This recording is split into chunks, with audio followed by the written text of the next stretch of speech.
সুপ্রিয় দর্শক মন্ডলী, আপনারা যে যেখানে আছেন আমাদের সঙ্গে যুক্ত হয়েছেন, আপনাদের সকলকে সালাম এবং শুভেচ্ছা জানিয়ে আমি আতাউর রহমান মিটন আমাদের বিসেফ ফাউন্ডেশনের নাগরিক সংলাপ, লাইভ নাগরিক সংলাপ আমরা শুরু করতে যাচ্ছি। আপনারা ইতিমধ্যেই জেনেছেন হয়তো যে আমাদের আজকের বিষয়বস্তু আমরা ঠিক করেছি বন্যায় ক্ষতি প্রতিকারের উপায় কি। আমরা যে জায়গায় বসবাস করি, বাংলাদেশের যে ভূপ্রকৃতি, সেখানে বন্যা প্রতি বছর আমাদের হয় কম বা বেশি। কিন্তু কখনো কখনো এই বন্যা আমাদের দেশে হয় আকস্মিক বন্যা, কখনো কখনো প্রলম্বিত বন্যা হয়, কখনো কখনো স্বাভাবিক বন্যা হয়। আমরা ঘূর্ণিঝড় বা জলোচ্ছ্বাসের প্রসঙ্গটা না হয় এখন নাই বা তুললাম। তো এই যে প্রাকৃতিক দুর্যোগ, এই যে বন্যা আমাদের দেশে বছর বছর হচ্ছে, এবং বন্যায় যারা ক্ষতিগ্রস্ত হয় আপনারা জানেন যে সবচেয়ে ক্ষতিগ্রস্ত হয় কৃষি খাত। কৃষকের জমির ফসল ডুবে যায়, মাছ ভেসে যায়, এবং গবাদি পশু অনেক সময় হারিয়ে যায়, অনেক সময় মরে যায়, অনেক সময় তারা না খেয়ে থাকতে থাকতে তাদের স্বাস্থ্যহানি ঘটে। অর্থাৎ সামগ্রিক কৃষি খাতের ক্ষতিটাই কিন্তু আমাদের এই বন্যায় সবচাইতে আমরা দেখি যে ভয়াবহ রূপ ধারণ করে। যদিও দুঃখজনক ব্যাপার হচ্ছে যে এই এই ক্ষয়ক্ষতি পূরণের জন্য আমরা এখনো পর্যন্ত কোনো উল্লেখযোগ্য পদক্ষেপ দেখি নাই। বন্যা হয়ে যাওয়ার পরে কোথাও কোথাও ত্রাণ দেওয়া হয়, সরকারের পক্ষ থেকে ত্রাণ দেওয়া হয়, কিন্তু ত্রাণ হিসেবে বা ক্ষয়রাতি সাহায্য হিসেবে যে কয়েক বস্তা মানে কয়েক কেজি চাল দেওয়া হয় বা এক বস্তা চাল দেওয়া হয়, সেটা তো আসলে কৃষকের ক্ষতিপূরণ নয়। কৃষকের ক্ষতি অনেক বেশি। তো কৃষক কি সবসময় এরকম ক্ষতির মধ্যেই থাকবে? তাদের জন্য কি কিছুই করা যায় না? বা এই বন্যা মোকাবেলার কি কোনো পরিকল্পনা নেওয়া যায় না? সেই বিষয়গুলো নিয়ে আমরা আজকে বিশেষজ্ঞদের কথা শুনবো। আপনারা জেনে খুশি হবেন, আজ আমাদের সাথে যুক্ত আছেন ডক্টর মাহমুদুল ইসলাম সেলিম। ডক্টর মাহমুদুল ইসলাম সেলিম, তিনি একজন কৃষিবিদ। তারপরে তিনি এখন কাজ করছেন আন্তর্জাতিক সংস্থায়, জাতিসংঘে কাজ করছেন, এবং তিনি সাউথ সুদান সরকারের উপদেষ্টা হিসেবে তিনি দায়িত্ব পালন করছেন। এবং তিনি ব্যক্তিগত জীবনে একজন দুর্যোগ কি বলবো, যে ডিজাস্টার ম্যানেজমেন্ট এক্সপার্ট। সুতরাং ডক্টর মাহমুদ ইসলাম সেলিম তিনি আজকে আমাদেরকে ডিজাস্টার ম্যানেজমেন্টের বিষয়ে আলোচনা করবেন আমাদের সঙ্গে যুক্ত আছেন ডক্টর শেখ তানভীর হোসেন। ডক্টর শেখ তানভীর হোসেন এই মুহূর্তে কাজ করছেন জাপানে। জাপান বেসড যে এশিয়ান প্রোডাক্টিভিটি অর্গানাইজেশন একটা আছে, আপনারা জানেন, এটা একটা খুবই পাওয়ারফুল একটা network on on agriculture and agro processing. তো সেই এশিয়ান প্রোডাক্টিভিটি অর্গানাইজেশনের সঙ্গে শেখ তানভীর হোসেন তিনি যুক্ত আছেন, এবং তিনি এই মুহূর্তে জাপান থেকেই আমাদের সঙ্গে যুক্ত হয়েছেন। আমরা তার কাছেও কিছু অভিজ্ঞতা শুনবো। আমাদের সঙ্গে আরো যুক্ত হয়েছেন ডক্টর স্বপন ঘোষ। ডক্টর স্বপন ঘোষ ঢাকা বিশ্ববিদ্যালয়ে অধ্যাপনা করছিলেন। এই মুহূর্তে তিনি জাপানে আছেন, এবং তিনি জাপানে একটি বিশ্ববিদ্যালয়ের সঙ্গে এখন যুক্ত আছেন। তিনিও এই মুহূর্তে জাপান থেকেই আমাদের সঙ্গে যুক্ত হয়েছেন, এবং আমাদের সঙ্গে নিঃসন্দেহে যুক্ত আছেন আমাদের প্রিয় সভাপতি কৃষি বিজ্ঞানী ডক্টর জয়নুল আবেদিন। তিনি যুক্ত হয়েছেন কানাডা থেকে। সুতরাং আজ যুক্ত হয়েছেন জাপান থেকে, একজন কানাডা থেকে, আরেকজন বাংলাদেশ থেকে যুক্ত হলেও তিনিও, আমরা বলতে পারি যে তিনিও একজন আন্তর্জাতিক। তো এই আন্তর্জাতিক পরিমণ্ডলের ব্যক্তিদের অভিজ্ঞতা আজকে আমরা শুনবো। আমি একটু খালি আপনাদের বলে রাখি যে এই মুহূর্তে মানে গত সপ্তাহে জাপানে একটা খুব ভয়াবহ বন্যা হয়েছে। সেই বন্যায় আমার জানা মতে, আমাকে তানভীর ভাই বা স্বপন দা তারা কারেক্ট করবেন, সেখানে প্রায় 55 জন মানুষ মারা গেছেন এবং বহু ঘরবাড়ি ক্ষতিগ্রস্ত হয়েছে। এটা এটা জাপানে এটা এটা খুবই একটা গুরুত্বপূর্ণ ঘটনা। এবং আহ, যেহেতু ওনারা দুজন জাপান থেকে যুক্ত হয়েছেন, জাপানে কিভাবে বন্যা ম্যানেজ করা হয় বা এই যে প্রাকৃতিক দুর্যোগ হলে পরে সেগুলো নিয়ে কিভাবে কাজ করা হয়, তার কিছু অভিজ্ঞতাও তারা নিশ্চয়ই আমাদের সঙ্গে শেয়ার করবেন, যাতে করে বাংলাদেশে আমরা যারা এই আলোচনা শুনছি বা এই আলোচনা থেকে আমরা যারা একটা সুপারিশ পেতে চাই বা নির্যাস পেতে চাই, তারা যেন আমরা বুঝতে পারি যে আমাদের এখানে কি করা দরকার। তো আমি আপনাদের সকলকে স্বাগত জানাচ্ছি। সুধীমণ্ডলী, আপনারা প্রশ্ন করবেন, সাথে থাকবেন প্রতিদিনের মতোই। আপনাদের কথা আমরা আলোচকদের কাছে নিয়ে যাব। আমি প্রথমেই একটু প্রসঙ্গ করে বলে রাখি, আলোচনার সুবিধার্থে আমি একটু বললাম, আর একটু বলে রাখি, সেটা হচ্ছে যে বাংলাদেশের 14টি জেলায় বন্যায় এই মুহূর্তে ক্ষতিগ্রস্ত। হাওরেও পানি বাড়ছে, এবং আমরা গত বছরের, আমাদের কাছে এই মুহূর্তে স্ট্যাটিস্টিক্স নাই, কিন্তু গত বছরের স্ট্যাটিস্টিক্স থেকে যদি আমরা দেখি, তাহলে বন্যায় গড়ে আমাদের দেশে 1,60,000 হেক্টর জমির ফসল নষ্ট হয়। গতকাল আমাদেরকে কৃষি অধিদপ্তরের সাবেক মহাপরিচালক ডক্টর সৈয়দ আরিফ আজাদ বলেছেন যে মৎস্য খাতে ক্ষতি হয় প্রায় 500 কোটি টাকা।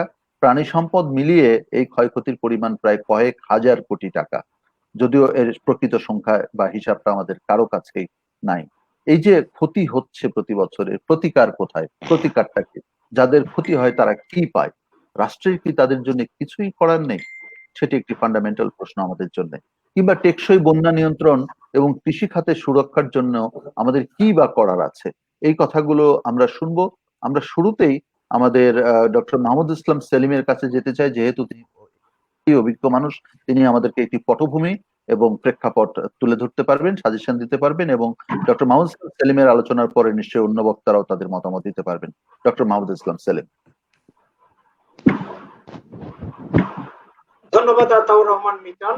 আজকের আলোচ্য বিষয়টি বাংলাদেশের সঙ্গে জড়িত এবং বাংলাদেশের উন্নয়ন এর সঙ্গে জড়িত, কারণ যেহেতু বাংলাদেশ দুর্যোগ প্রধান দেশ, বলা যায় এমন কোনো দুর্যোগ নেই যেটি বাংলাদেশে নেই। অ্যাভালান্সেস ছাড়া আমি দেখি যে সব ধরনের দুর্যোগই বাংলাদেশ আছে। তার মধ্যে অন্যতম হচ্ছে বন্যা। বন্যা বিষয় বলতে গেলে প্রথমেই আমাদের বলা উচিত যে আসলে আমাদের বন্যা বলতে আমরা কয় ধরনের বন্যা দেখি বা কি। বন্যা বলতে অতিরিক্ত পানি যেটি নদী দ্বারা প্রবাহিত হয়ে বঙ্গোপসাগরে যাওয়ার আগে দুপুর যায়, ঘর বাড়িতে ঢোকে, ক্ষেতের ফসল নষ্ট করে সবকিছু। তো আমরা সাধারণত চার ধরনের বন্যা দেখি। একটা হচ্ছে ফ্লাশ ফ্লাড, একটা হচ্ছে flood due to local rainfall, আমাদের দেশে যে হঠাৎ করে বৃষ্টি হয় এবং সেই বৃষ্টির পানিগুলো সঠিকভাবে ড্রেনেজ না হওয়ার কারণে, আবার নদীর দুকুল বন্যা হয়। এছাড়াও আমাদের কোস্টাল ফ্লাডিং আছে, যেহেতু আমাদের একটা বৃহৎ অঞ্চল আছে বঙ্গোপসাগর, সেখান থেকেও কোস্টাল ফ্লাড। আমরা যদি দেখি এর আগের ইতিহাস বাদ দিলেও 54, 55, 70, 74, 84, 87, এছাড়াও সিভিয়ার ফ্লাড হয়েছে আমাদের 88, 98, 2004 এবং 2007। এর বাইরেও প্রতি বছর আমাদের কিছু না কিছু এলাকা পানিতে ডুবে যায়। এটাকে আমরা বলি যে বাৎসরিক ফ্লাড, মানে প্রতি বছর এই জমিগুলো বন্যা হয়ে যায়। এই যে চার ধরনের বন্যায় কোনো না কোনো সময় দেখা যায় যে মে থেকে শুরু করে সেপ্টেম্বর পর্যন্ত আমাদের বিস্তীর্ণ এলাকা ডুবে যায়, ফসলানি হয়, মানুষের ক্ষয়ক্ষতি হয়। তার মূল কারণটা হচ্ছে বাংলাদেশ দিয়ে যে পানিগুলো যায় সেটা কিন্তু মূলত কাভার করে কম্বাইন্ড একটা বেসিন এরিয়া আছে, চায়না, ইন্ডিয়া, নেপাল, ভুটান সব মিলে, এবং এটা কিন্তু 1.72 মিলিয়ন স্কয়ার কিলোমিটার। এই যে রেইনফল গুলো 1.72 স্কয়ার কিলোমিটার এরিয়ায় হয়, সেই পানিগুলো যাওয়ার রাস্তাটা কিন্তু বাংলাদেশ দিয়ে।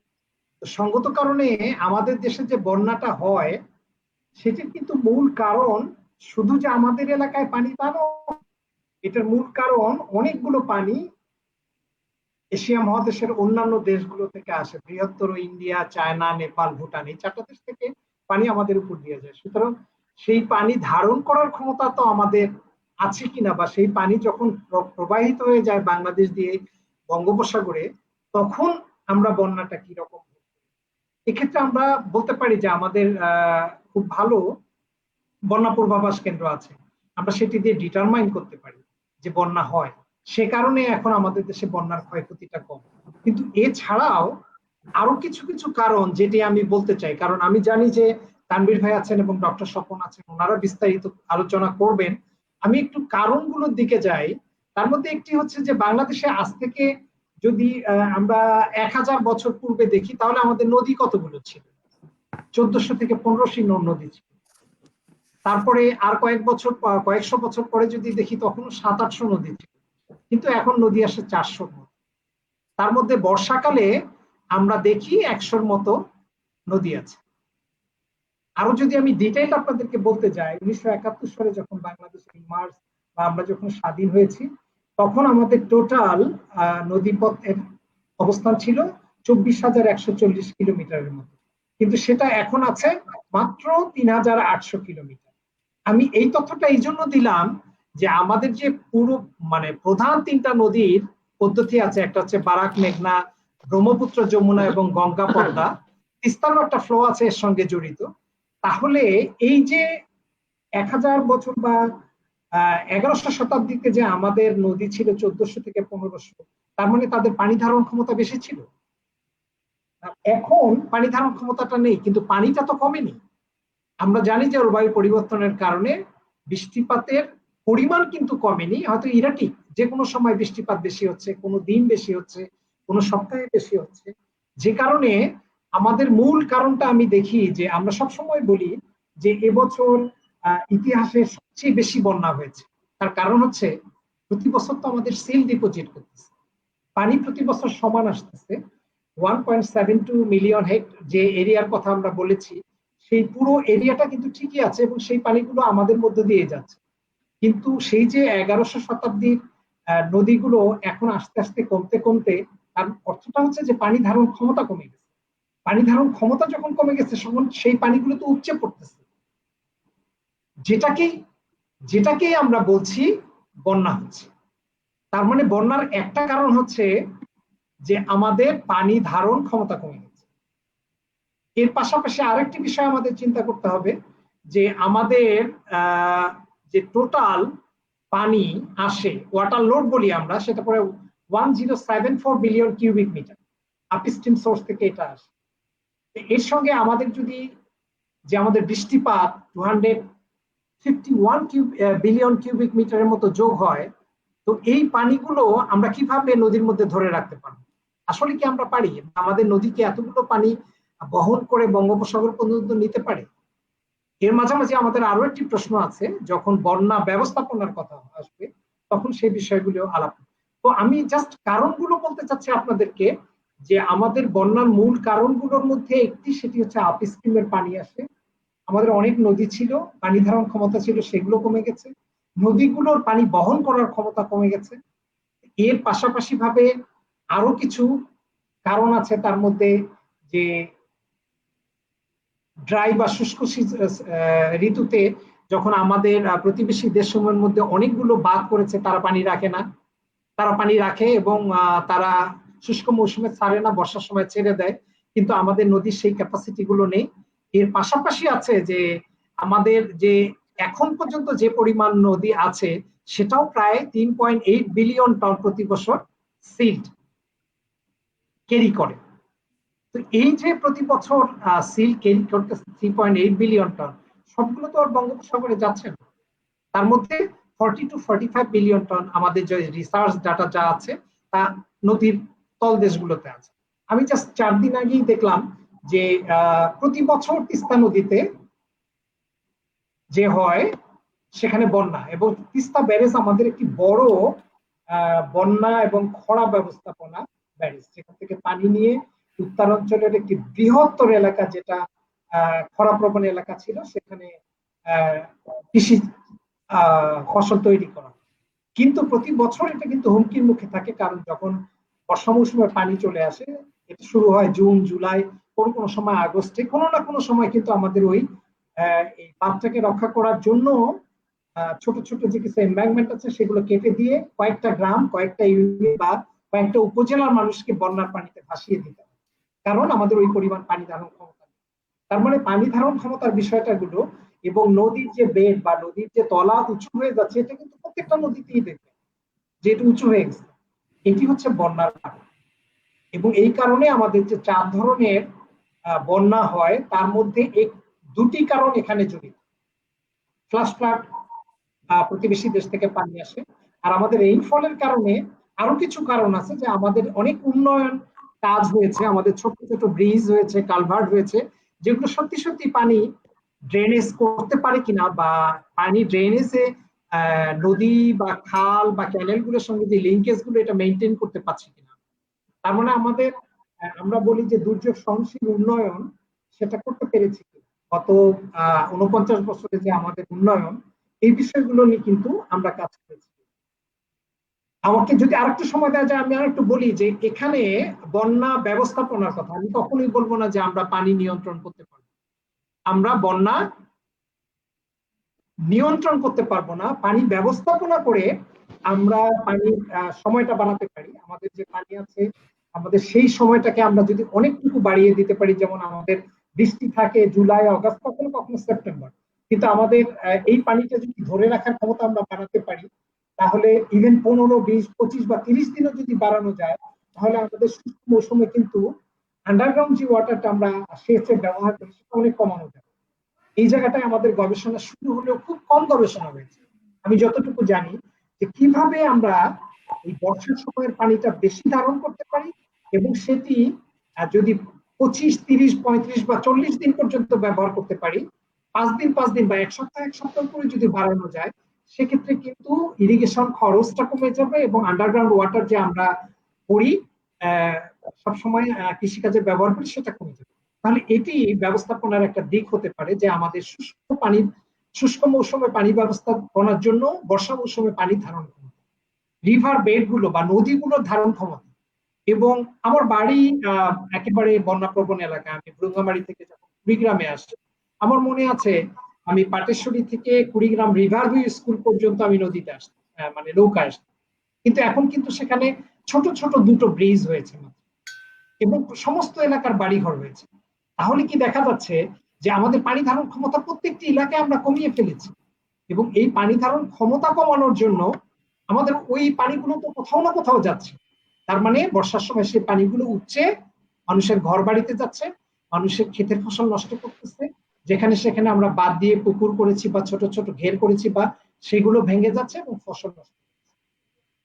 এখন আমরা আসি যে আমরা যে ফসল উৎপাদনের জন্য বা উন্নয়ন কাজের জন্য আমরা যে ব্রিজ, কালভার্ট, এমবাঙ্কমেন্ট করেছি, এটি কিন্তু আমরা হিউজ করেছি, যেটাকে আমরা বলি যে বন্যা ব্যবস্থাপনার জন্য স্ট্রাকচারাল মেজার। আমাদের দেশে অ্যারাউন্ড কোস্টাল বেল্ট সহ আমাদের মনে হয় 5,695 কিলোমিটারের মতো এমবাঙ্কমেন্ট আছে। এই তথ্যগুলো একটু ভেরি করতে পারবে প্রতি বছরে। এর মধ্যে কোস্টাল এরিয়াটি আছে 3,433 কিলোমিটার, আমি যে ডাটা থেকে বলছি, গবেষণা তথ্য থেকে। আর এছাড়াও তো অনেকগুলো ফ্লাড কন্ট্রোল বা রেগুলেটরি স্ট্রাকচার আছে, ড্রেনেজ ক্যানেল আছে প্রায় 4,310 কিলোমিটার। এগুলোকে তো ব্যবস্থাপনা করতে হবে, এগুলো কনস্ট্রাক্ট করা হয়েছে, কিন্তু এগুলো যদি সঠিক ব্যবস্থাপনা না করা হয় তাহলে তো বন্যা হবেই। কর্ডন স্ট্রাকচার আমরা যতগুলো করেছি, প্রায় 500-র মতো ফ্লাড কন্ট্রোল স্ট্রাকচার যে আমাদের আছে, আমরা গত 50 বছরে এগুলো করেছি, যেগুলো অনেকগুলো জমিকে ডিসকানেক্ট করে ফেলছে। এছাড়াও আমাদের অনেক ছোট ছোট ক্রস ড্যাম আছে। তো আজকে যে আমরা পরিকল্পনা করছি বাংলাদেশ ডেল্টা প্ল্যান, সেটা কি আমরা ফ্লাডকে বা ওয়াটার ম্যানেজমেন্টের দিকে গুরুত্ব দিচ্ছি, নাকি কন্ট্রোল করার চেষ্টা করছি আগের মতো করে এমবাঙ্কমেন্ট, ড্রেনেজ, রেগুলেটর, সেগুলো? হ্যাঁ, আমাদের খাদ্য স্বয়ংসম্পূর্ণতা আনার জন্য আমাদের অনেকগুলো ইরিগেশন করতে হয়েছে, প্রায় 12 থেকে 14টা রিভার বেস আমাদের অনেকগুলো ইরিগেশন প্রজেক্ট আছে, বড় বড় নদী, সেগুলো আমরা খাদ্য উৎপাদনে অনেক কাজ করেছি। কিন্তু আমরা যদি টেকসই প্রযুক্তিতে যেতে যাই, তাহলে কিন্তু আমাদের এই বিষয়গুলো চিন্তা করতে হবে। আমি এর পাশাপাশি আরো কিছু নন স্ট্রাকচারাল মেজার্স এর কথা বলি, যেখানে আমরা অনেক ভালো করেছি। সেটি হচ্ছে যে ফ্লাড ফোরকাস্টিং এর ক্ষেত্রে মেট্রোলজিক্যাল জায়গায় আমাদের উন্নতি আছে। আমরা আমাদের যে আর্লি ওয়ার্নিং বা সতর্ক সংকেত আমাদের আছে, সেটি কি আমরা কমিউনিটিকে পৌঁছাতে পারছি, বা আমরা কি কমিউনিটিকে তৈরি করতে পারছি যে এই তথ্যগুলো তারা নিয়ে ব্যবহার করার জন্য? আর ছোট কয়েকটি কিন্তু অতীব গুরুত্বপূর্ণ বিষয় আমি বলতে চাচ্ছি। আমাদের যে বন্যায় ক্ষয়ক্ষতি বেশি হচ্ছে এবং প্রতি বছর অর্থনৈতিক ক্ষয়ক্ষতি বেশি হচ্ছে, তার কারণ হচ্ছে আমাদের কৃষিতে উৎপাদন বেড়েছে, আমাদের জায়গা জমিতে ইকোনমিক ভ্যালুটা বেড়ে গেছে, কারণ সেখানে ইনভেস্টমেন্ট হয়েছে। কিন্তু বন্যা এসে যখন ক্ষতি করে, আগের বছরের তুলনায় এবার ক্ষতি অবশ্যই বেশি হচ্ছে, কারণ যেহেতু সেখানকার ইকোনমিক অবস্থানগুলো, আমাদের ইনপুটস গুলো বেশি যাচ্ছে। আমরা ভূমি ব্যবস্থাপনার দিকে যাইনি, যেটাকে আমরা বলি land management for reduction of run of, এটাকে আমরা যাইনি। আমরা ল্যান্ড ইউজ চেঞ্জ বা ল্যান্ড ইউজ পলিসি নিয়ে কাজ করি। আমরা বিল্ডিং কোড গুলো এলাকা ভিত্তিতে সেগুলো আমরা করি। আমরা যে ফ্লাড প্রোন এরিয়া বা ফ্লাড প্লেন যে জোন গুলো, সেই জোন গুলো আইডেন্টিফাই করে কোনগুলো হাই রিস্ক জোন, যেখানে বাড়িঘর করা যাবে না, সেখানে টেম্পোরারি প্রোডাক্টিভ সেন্টার বা গ্রোথ সেন্টার করা যেতে পারে, সেগুলো আমরা কিন্তু করি। তো এই জায়গাগুলোতে আমাদের গুরুত্ব দিতে হবে। Land use policy, planning, land zoning, flood plain zoning, land use change, এবং আমাদের যে ইনফরমেশন আছে, ক্লাইমেট প্রেডিকশন বা আর্লি ওয়ার্নিং, রিভার ওয়াটার ম্যানেজমেন্টের যে ইনফরমেশন গুলো আছে, সেই তথ্যগুলোকে আরো রিয়েল টাইম করা উচিত এবং সেগুলো যাতে কমিউনিটির কাছে বা সমাজের কাছে পৌঁছাতে পারে সেই ব্যবস্থাগুলো করা উচিত। তো আমি আপাতত এখানেই থামি, যদি কোনো প্রশ্ন আসে আমি বলার চেষ্টা করব। আমি সারসংক্ষেপে যেটি বলতে চাই সেটি হচ্ছে যে বাংলাদেশের বন্যার প্রধান কারণগুলোর মধ্যে একটি হচ্ছে বাইরে থেকে পানি আসে এবং সেটা হিউজ। আবার আমাদের বৃষ্টি যখন হয় সেটিও অনেক বেশি। তারপর আমার নদীর বেড গুলো বা নদীর তলতে স্টিল জমা হয়ে 50-60 বছরে আমরা সেগুলোকে সরাতে পারিনি, নদীর পার গুলো বাঁধতে পারিনি এবং আমরা যেটা হচ্ছে যে বন্যার প্লাবন ভূমিতে আমরা অনেক মানুষকে বাস করার মতো অনুমতি দিয়েছি। ধন্যবাদ। জি, অনেক ধন্যবাদ সেলিম ভাই। লাস্টের কথাটা আমার কাছে মনে হয় যে এটা খুব কম আলোচনায় আমি শুনি এবং এটা আমার আমার পার্সোনাল ইন্টারেস্ট এই জায়গাতে আছে, আমি সেই জায়গায় আসবো। আপনি আপনার কথাগুলো থেকে আমি কয়েকটা পয়েন্ট নিয়েছি, আমি অন্য আলোচকদের জন্য একটু সামারি করে বলি। ডক্টর সেলিম বলেছেন যে 70-এ যখন আমাদের দেশে যে বন্যাটা হলো তারপরে কথা যদি ধরি, তখন আমাদের নদীপথ ছিল 24,140 কিলোমিটার, সেটা নেমে এসেছে 3,000 সামথিং, 3,500-এর মতো। সুতরাং এটা একটা হিউজ, মানে আপনি যদি দেখেন তাহলে কমে আসছে। এটা একটা গুরুত্বপূর্ণ বিষয়। এবং তিনি বলছেন যে 3.8 বিলিয়ন টন আমাদের পলি জমতেছে আমাদের নদীগুলোতে, এবং সেটাও আমাদের ড্রেজিং করার, সেই ক্যাপিটাল ড্রেজিং এর সেই জায়গাটাতে আমরা কাজ করছি না। তিনি বলছেন গবেষণা নিতান্তই কম হয়েছে, কিভাবে পানি ব্যবস্থাপনা করা যাবে সেই গবেষণাটা আমাদের এখানে হয়নি। ভূমি ব্যবস্থাপনার কথা উনি বলেছেন, এবং উনি বলেছেন যে কমিউনিটিকে আমরা তৈরি করতে পারি নাই। হ্যাঁ, এবং এই কমিউনিটির কথা বলতে গিয়ে উনি বললেন যার যেখানে খুশি বাড়ি বানাচ্ছে, নদীর চরে একেবারে সেই নিম্ন অঞ্চলে যেখানে ঝুঁকিপূর্ণ এলাকা, সেখানে মানুষ বাড়ি বানাচ্ছে কিন্তু সেখানে কোনো নিয়ন্ত্রণ নাই। এরকম কোনো নিয়ন্ত্রণ আমাদের থাকা দরকার ছিল নাকি ছিল না? কারণ একটা মানুষের ক্ষতি হলে সেটা তো টেলিভিশনে চলে আসে, গণমাধ্যমে চলে আসে, সরকার বেকায়দায় পড়ে, কিন্তু ওখানে বাড়িটা না বানলে হতো কি? একটা আমরা আমরা কোনো বাংলাদেশে কোনো বাড়ি তৈরির কোনো, যেটা ভূমি ব্যবস্থাপনার কথা বলছেন, যে কোথায় বাড়ি করা যাবে কোথায় বাড়ি করা যাবে না ইত্যাদি পরিকল্পনা করতে পারি কিনা। আরেকদিন একটা আলোচনায় আমি শুনেছিলাম ইভেন কৃষিরও প্ল্যান থাকা উচিত, যে আমি ইচ্ছা হলেই একটা জায়গায় একটা কিছু কৃষি করতে পারবো নাকি পারবো না, অর্থাৎ এই বন্যার কথাটা বিবেচনা করে আমি আগে থেকে প্ল্যানিং করতে পারবো নাকি পারবো না, সেই বিষয়গুলো নিয়ে ডক্টর সেলিম বলেছেন। আমি ডক্টর জয়নুল আবেদিন স্যারের কাছে যেতে চাই, যে আপনি ডক্টর সেলিমের বক্তব্যের প্রেক্ষিতে একজন কৃষি বিজ্ঞানী হিসেবে আপনি কি মনে করেন যে আমাদের কৃষির পরিকল্পনাটা কি হতে পারতো, আমরা কেমন করে করতে পারতাম? বা আপনি একজন একজন বর্ষিয়ান কৃষিবিদ আমাদের দেশের, নিশ্চয়ই আপনি বলতে পারবেন যে আমাদের দেশে কখনো এরকম আলোচনা হয়েছিল কিনা যে আমরা বন্যা বিবেচনায় রেখে আমরা কৃষি করব, এরকম কোনো কিছু আপনি আপনি আমাদের জানাবেন কিনা? আচ্ছা, থ্যাংক ইউ, থ্যাংক ইউ।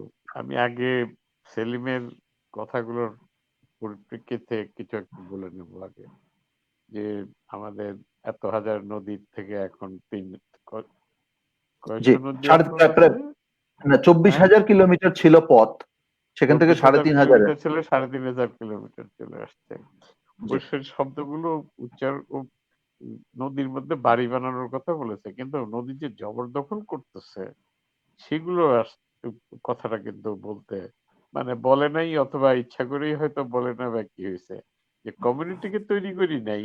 আসলে যে নৈতিকতার প্রশ্ন যে গুরুত্বপূর্ণ, যে আমাদের যারা নেতারা এবং যারা নেতৃত্ব দেন এবং সমাজের আমরা সবাই, আমাদের নৈতিকতাটা কোথায় চলে গেছে, যে আমরা নদীগুলো জবরদখল করে খালি মানে নদীর তলানি খালি উপরে উঠছে নয়, নদী জবরদখলও হয়ে গেছে, ফলে পানি ধারণ ক্ষমতা যেটা বলেছে সেটা আসলে একেবারে ন্যূনতম হয়ে গেছে।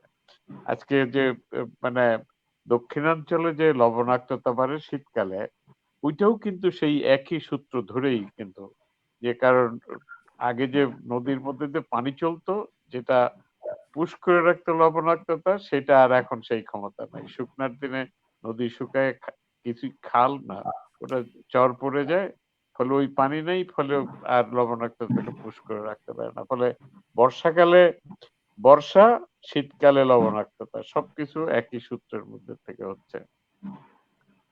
কিন্তু আমি আমি একটু উদাহরণ দিই। আমার মানে আমি ভিয়েতনাম যাওয়ার সুযোগ হয়েছিল, বেশ অনেকবারই গেছি, হয়তো আপনারাও গেছেন। সাউথ মেকং নদী ভিয়েতনামের জন্য এরকমই একটা মানে বন্যার উৎস ছিল। সাউথ সাউথ ভিয়েতনামে বন্যা হতো মেকং ডেল্টাতে। সেইখানে এখন বন্যা নেই। কিভাবে করেছে? মানে এই এই সেলিম যে কথাগুলো বলছে এখানে সূত্র ধরে বলতে হবে যে ওরা কোনো বাঁধ ব্যবহার করে নাই, তারা they have allowed the water to flow. যে উপর থেকে পানি আসছে, মেকং রিভারও তো অনেক দেশগুলা পার হয়ে হয়ে আসছে।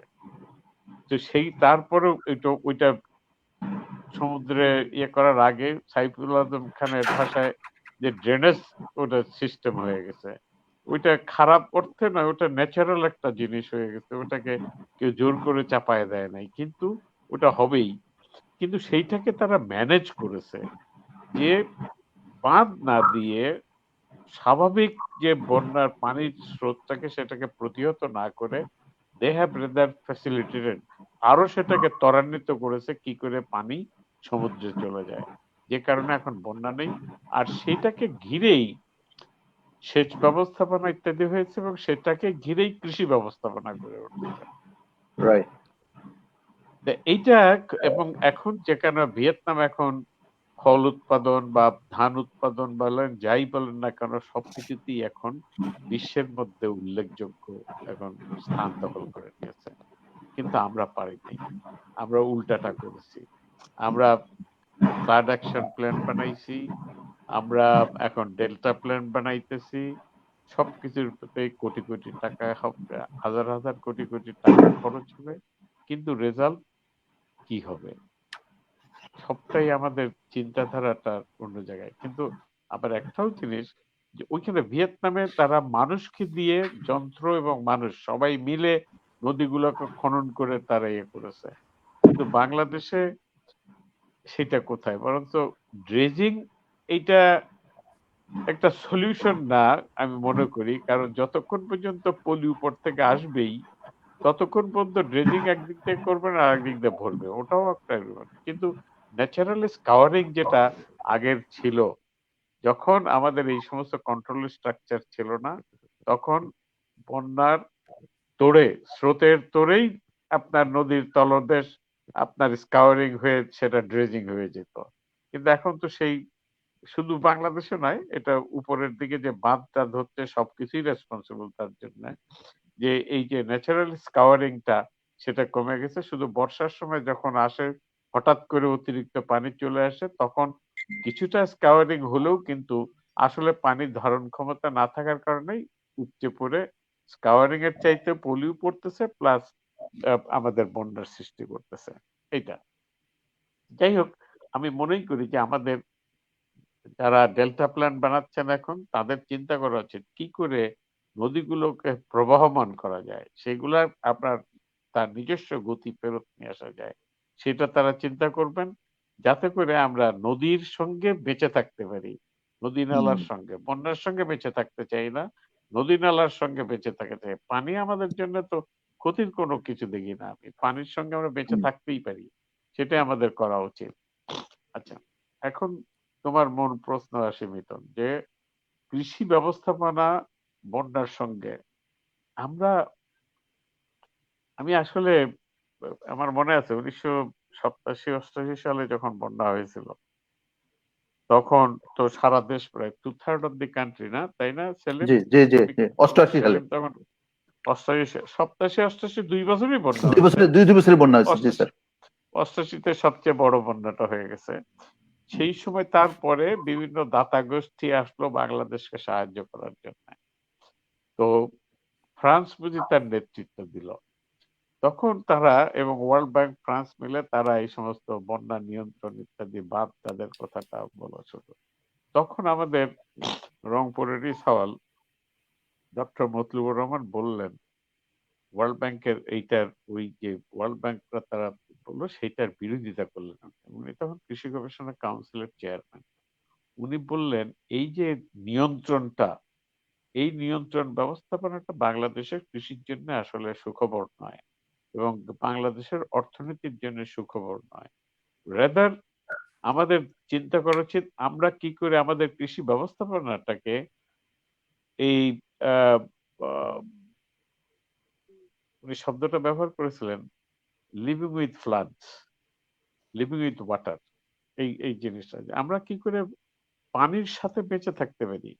কালকে আমি বলেছিলাম যে আমার বাড়ি যে বললাম গাজনার বিলের মধ্যে আমরা জানতাম, কৃষকরা জানে যে এই আষাঢ় মাসের শুরুতেই বন্যা হবে, এই বর্ষার পানি আসবে এই যমুনার থেকে।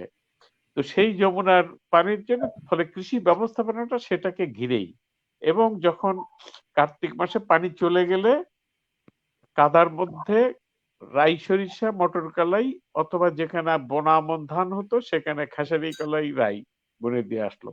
তো তার ব্যবস্থাপনাটা ওভাবেই ছিল তাদের এটা ছিল। ফলে living with water is not necessarily bad. আমি বলছি যে না, বন্যা নিয়ন্ত্রণ, বন্যার ভিতরে ডুবে থাকতেই হবে, আমাদের না আকস্মিক সেটা না। বন্যার ভিতরে সেটার মধ্যে থাকতে হবে তা নয়। আমাদের ডেফিনেটলি ম্যানেজমেন্ট সিস্টেমটা ইমপ্রুভ করার দরকার আছে। কিন্তু কৃষি ব্যবস্থাপনাটা এখন আসলে ওই বন্যা নিয়ন্ত্রণের ভিত্তি করেই কিন্তু অনেকটা গড়ে উঠেছে। যে যেখানে বাঁধ দিয়েছে, বাঁধ দেওয়ার ফলে যে ভিতরের শুধু বোরো ধান উৎপাদনের কে নির্ভর করে কিন্তু এগুলা করা হয়েছে বেশিরভাগ। এবং আমন ধানের চাইতে বোরো ধানের, কারণ বোরো ধান যে তাড়াতাড়ি হারভেস্ট করে নিতে পারে, বন্যার পানি না ঢুকে, এই ধরনের বিল এলাকাগুলোতে এই ধরনের ব্যবস্থা নেওয়া হয়েছে। চলন বিল প্রজেক্ট বলি, গাজনার বিল প্রজেক্ট বলি, বা অন্যান্য যেগুলো বিল বন্যা নিয়ন্ত্রণ প্রকল্প হয়েছে, সবগুলোই কিন্তু ওই ধরনের। কিন্তু এর কোনোটাই আসলে আকস্মিক বন্যার থেকে আসলে কাউকে মুক্ত রাখতে পারতেছে না। আমি মনে করি যে একদিকে আমাদের যে ডেল্টা প্ল্যান যারা করতেছেন তারা বাস্তবসম্মত আসবেন, আর সেই সাথে কৃষি গবেষণাগুলোতেও আসলে আমাদের ওভাবেই থাকা দরকার, যাতে করে আমরা এই যে আকস্মিক বন্যাগুলো, এখন তো মোটামুটি ভাবে আমরা জানতেইছি যে অগাস্ট মাস হলে একটা আকস্মিক বন্যাটা হবে। তার জন্য যদিও কিছু কিছু করেছে, কিন্তু আমার মনে হয় যে আমরা কি করে এটাকে অ্যাভয়েড করতে পারি সেই জিনিসগুলোতে গবেষকদের যাওয়া দরকার। তো আরো এটা গবেষণা হওয়া দরকার। অফকোর্স এটার কোনো বিকল্প নাই।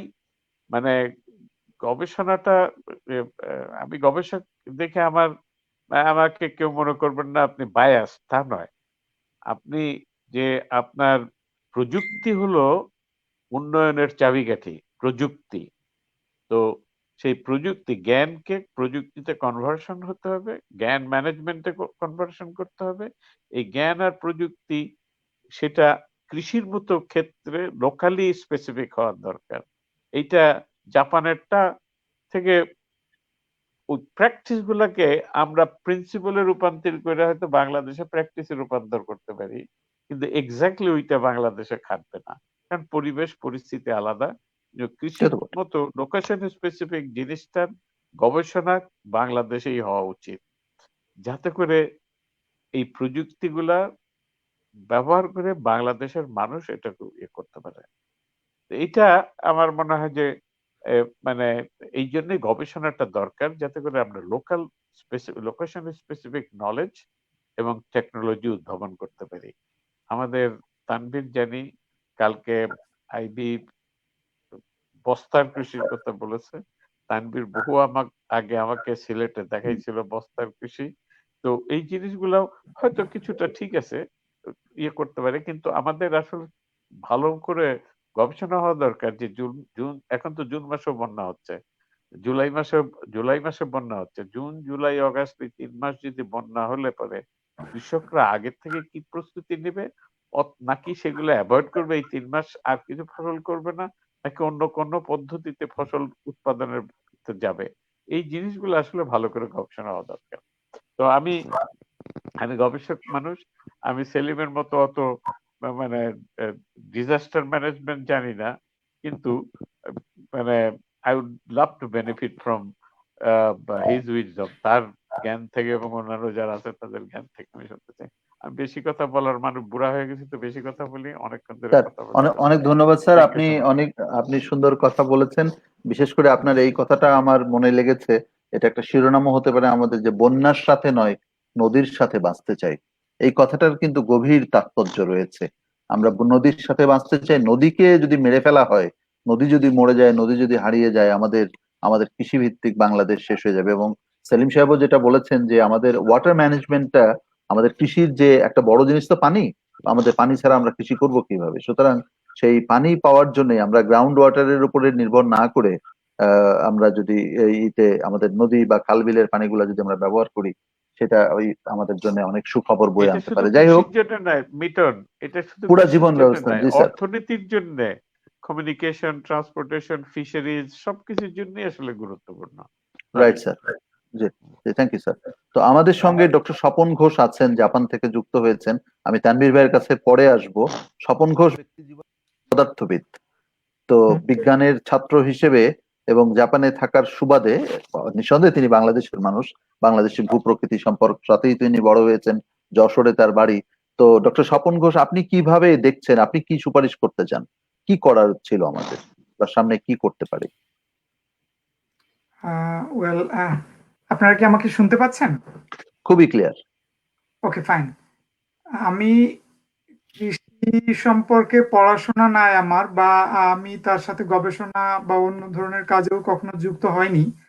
তবে আমার বাবা অর্ধেক কৃষক ছিলেন এবং অর্ধেক সময় ব্যবসা করতেন। তো বাড়িতে আমি কৃষিকাজ দেখেছি। আর পরবর্তীকালে এটুকু জেনেছি যে ইংরেজিতে একটা প্রভার্ব আছে, ফার্মার্স আর্ন লিটল। যারা কৃষিকাজের সাথে যুক্ত তারা খুব বেশি ইনকাম করেন এমন নয়। সম্ভবত এটা একটা চাইনিজ প্রভাব। তো কারণ আমাদের কৃষিটা বেশিরভাগ ক্ষেত্রে প্রকৃতি নির্ভর। কখনো অতিবৃষ্টি, কখনো বন্যা, কখনো অনাবৃষ্টি, কখনো ঝড়, ঘূর্ণিঝড়, বিভিন্নভাবে কৃষকরা ক্ষতিগ্রস্ত হন। জিনিসটাকে আমি একটু পদার্থবিজ্ঞানের সাথে যুক্ত করে যদি দেখি, তাহলে এভাবে দেখা যায় যে যত দিন যাচ্ছে, মানে আমরা যত ভবিষ্যতের দিকে যাব, ততই আমরা বেশি পরিমাণে এনার্জি ব্যবহার করছি। তার মধ্যে যেমন ধরুন ফসিল ফিউয়েল, মানে কয়লা, গ্যাস অথবা তেল, যে আমরা যতই ফসিল ফিউয়েল ব্যবহার করব ততই আমরা কার্বন ডাই অক্সাইড তৈরি করব। এটা একটা গ্রিন হাউস গ্যাস, এবং এই গ্রিন হাউস ইফেক্টের কারণে প্রতি বছরই তাপমাত্রা একটু একটু করে বাড়তে থাকবে। যার ফলে দেখা গেছে কি যে গত 80-90 বছরে প্রায় 1 ডিগ্রি সেন্টিগ্রেড পৃথিবীর গড় তাপমাত্রা, পৃথিবীর অ্যাটমসফিয়ারের গড় তাপমাত্রা প্রায় 1 ডিগ্রি সেন্টিগ্রেড বেড়েছে। এইটা যতই দিন যাবে ততই যদি একটু একটু করে তাপমাত্রা বাড়তে থাকে, তাহলে আমরা যে এই কখনো অতিবৃষ্টি, কখনো অনাবৃষ্টি, কখনো তীব্র মাত্রার ঘূর্ণিঝড়, এগুলো আরো বাড়তে থাকবে ফ্রিকোয়েন্সিটা। এবং শুধু বাংলাদেশ নয়, মানে বিভিন্ন দেশে যেমন জাপান, আমেরিকা, বিভিন্ন জায়গায় এটা বাড়তে থাকবে। তার মানে আমাদের কৃষকরা ভবিষ্যতে আরো অতিমাত্রায় কখনো অতিবৃষ্টি, কখনো বন্যা এবং কখনো অনাবৃষ্টিতে ভুগবেন। প্রতিকার করাটা খুব একটা সহজ বিষয় নয়, আমার ব্যক্তিগত অভিমত। তবে আমরা বাংলাদেশের কৃষকদেরকে যদি এই কৃষিকাজকে খানিকটা প্রকৃতি নির্ভরতা কমিয়ে হাইটেক, মানে একটু টেকনোলজি ব্যবহার করি, যেমন জাপানে আমরা দেখি যে ক্যাবেজ, মানে বাঁধাকপি বছরের সমস্ত সময় পাওয়া যায়। তার মানে ওইখানে গ্রিন হাউসের মধ্যে ছাউনি দেওয়া ঘরে তৈরি করা হয়। তো তারপরে মনে করেন টমেটো বা এই জাতীয় সবজি, যেটা অধিক দামে বিক্রি হয় কিন্তু অল্প জায়গাতে ছাউনির মধ্যে মেকানাইজড ওয়েতে তৈরি করা হয়। তো আমাদের কৃষকদেরকে যদি প্রকৃতি নির্ভরতা কমিয়ে একটু মানে টেকনোলজি, প্রযুক্তি নির্ভরতাকে বাড়ানো যায়, তাহলে হয়তো কৃষকদের উপকার হতে পারে। আর বন্যা, যেভাবে ডক্টর মাহমুদুল ইসলাম সেলিম সাহেব বললেন যে বন্যা যে প্রতি বছর হচ্ছে, জল নিষ্কাশনের ব্যবস্থাটা কমে গেছে, জায়গাটা নাই, নদীগুলো কমে যাচ্ছে। তো খুব গুরুত্বপূর্ণ একটা তথ্য এটা, যে পানি নিষ্কাশনের ব্যবস্থা বা জায়গাটা দিন দিন কমে যাচ্ছে। তো যেহেতু কমে যাচ্ছে সেহেতু মানে নদী উপচায় বন্যা তো হবেই। তো মনে করুন আমি জাপানের সাথে যদি বাংলাদেশের একটু তুলনা করি, আপনি মিঠুন ভাই জাপানে এসেছেন অনেকবার, হয়তো দেখে থাকবেন জাপানের প্রায় প্রত্যেকটা নদী বাঁধ দেওয়া, দুই পাড় বাঁধ দিয়ে বাঁধা, এবং নদীগুলো বাংলাদেশের মতো অগভীর নয়, এগুলো গভীর নদী, খানিকটা গভীর আর কি, বাংলাদেশের চেয়ে খানিকটা গভীর। দুই পাশ বাঁধানোর পরেও প্রত্যেক বছর কোথাও না কোথাও পানি উপচে পড়ে। যেমন এবার আপনি যেমনটি গোড়াতে বলেছিলেন যে জুলাই মাসের 4 তারিখ থেকে জাপানে কিউশু এলাকায় যে বন্যা হয়েছে সেখানে প্রায় 60 জন মানুষ মারা গেছেন এবং আরো বেশ কিছু মানুষ নিখোঁজ আছেন, এবং অসংখ্য ঘর বাড়ি ক্ষতিগ্রস্ত হয়েছে, রাস্তা ডুবে গেছে, ব্রিজ উড়ে গেছে, মানে ব্রিজ স্রোতের তোড়ে নিশ্চিহ্ন হয়ে গেছে। এরকম ঘটনা ছবিতে দেখলাম। তো জাপানের মতো জায়গায় যেখানে বাঁধ দিয়ে নিয়ন্ত্রণ করার ফলেও নিয়ন্ত্রণ করা যাচ্ছে না, তার কারণ হলো যখন এই বাঁধটা দেওয়া হয় তখন একটা হিসেব করা হয় যে গত 20 বছরের এভারেজ পানির উচ্চতাটা কোথায় ছিল। এখন আপনি 50 বছরের এভারেজ তথ্যটা হয়তো আপনার হাতে নাই, বা 50 বছরে একবার ওরকম ভয়াবহ বন্যা হবে সেইটা বিবেচনা করে যদি আপনি বাঁধের উচ্চতা আরো 5 ফুট বাড়াতে চান, সেটা অর্থনৈতিকভাবে খুব একটা ফিজিবল না। কারণ ওই ভয়াবহ বন্যাটা যেমন বাংলাদেশে 88 সালে হয়েছিল, সেটা ওরকম 20 বছরে একবার হয় বা 50 বছরে একবার হয়। ইস্যুতে এবার যেটা হয়েছে সেটা মানে অনেক বছর আগে, মানুষ জানেই না যে কত বছর আগে এত বন্যা হয়েছিল। তো এই যে অতিরিক্ত বন্যা হওয়ার কারণটা কিন্তু ওই জায়গায় যে বৈশ্বিক তাপমাত্রা, মানে গ্লোবাল এভারেজ টেম্পারেচারটা বাড়ছে, গ্লোবাল ওয়ার্মিং বাড়ছে, যার ফলে এরকম অতিবৃষ্টি, অনাবৃষ্টি এবং ঘূর্ণিঝড়, অতিমাত্রার তীব্র ঘূর্ণিঝড় ঘন ঘন আসবে, এবং এটা আমাদেরকে ঘন ঘন এর মুখোমুখি হতে হবে। তো সেই কারণে এটার নিয়ন্ত্রণ করাটা খুব একটা অর্থনৈতিকভাবে আমার মনে হয় ফিজিবল না। তো তাহলে কি করতে হবে? এটা কৃষকদেরকে প্রযুক্তি নির্ভরতা জ্ঞান শেখাতে হবে, প্রযুক্তি নির্ভরতা প্রযুক্তিগুলো এনে দেখাতে হবে, শেখাতে হবে অন্য দেশে কি প্রযুক্তি ব্যবহার করা হচ্ছে। যেমন আমি দুটা জিনিস বললাম যে জাপানে আপনার ক্যাবেজ, টমেটো, বিভিন্ন জাতীয় ফল, তারপরে আরো কিছু সবজি যে বিভিন্ন সময়ে ছাউনি দেওয়া ঘরের মধ্যে বিনিল মানে পলিথিনের ছাউনি দেওয়া ঘরের মধ্যে তৈরি করা হয়। আরেকটা জিনিস যে বাংলাদেশ আমাদের অত্যন্ত ঘন বসতিপূর্ণ হওয়ার ফলে যেখানে মানুষের বসবাস করার উপযুক্ত নয় এমন জায়গায়ও আমরা বসবাস করতে বাধ্য হই। তো সেই মানে জনসংখ্যার মানে মানুষকে এই বিষয়ে সচেতন হতে হবে যে আমি কেন একটা, যেখানে ঘন ঘন পানি আসে, প্রত্যেক বছরই পানি আসে, সেখানে কেন আমি বাড়ি বানাবো।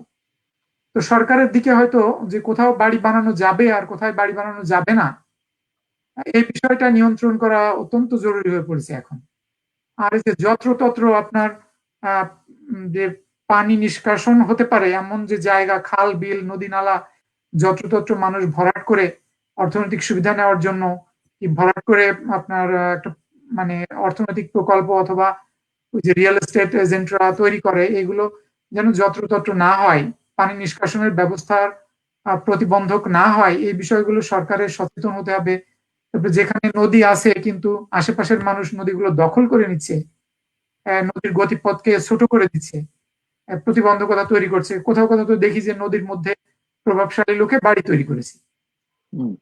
এই জিনিসগুলো সচেতন ভাবে মানে কমিয়ে ফেলা বা আইন তৈরি করে এগুলো ব্যবস্থা নেওয়া, এগুলো আমার মনে হয় ফিজিবল মানে সম্ভব। তাছাড়া ব্যাপক আকারের বন্যা নিয়ন্ত্রণের জন্য বাদ দেওয়া অথবা যেমন জয়নুল আবেদিন স্যার বললেন খনন করা, এগুলো মনে হয় এখনকার দিনে আর সম্ভব না। তো মিঠুন ভাই এরপরে যদি স্বপনদা আপনি এইখানে একটু থামুন, আমি আপনাকে আবার আপনার কাছে আসবো। আমি ডক্টর তানভীরের কাছে একটু যেতে চাই। শেখ তানভীর বাংলাদেশে যখন ছিলেন উনি একজন কৃষিবিদ, তিনি জয়নাল স্যারও রেফারেন্স দিচ্ছিলেন যে এই বন্যা বিশেষ করে হাওর অঞ্চলে বিকল্প কৃষি কি হতে পারে সেই ব্যাপারে উনি খুব তৎপর ছিলেন। সেই সময় আমরা তার সঙ্গে যুক্ত ছিলাম, আমরা জানি সেটা।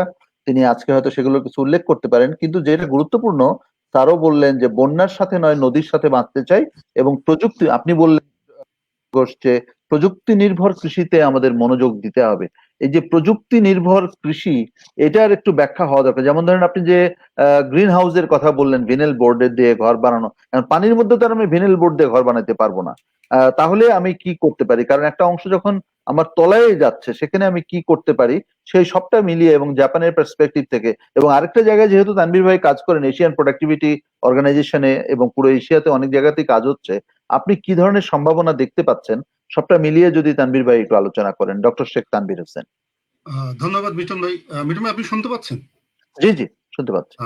ধন্যবাদ আমাকে বলার সুযোগ আর দেওয়ার খালি জন্য। একটু কথা একটু বলে রাখি তানভীর ভাই, সরি ফর ইন্টারাপ্টিং।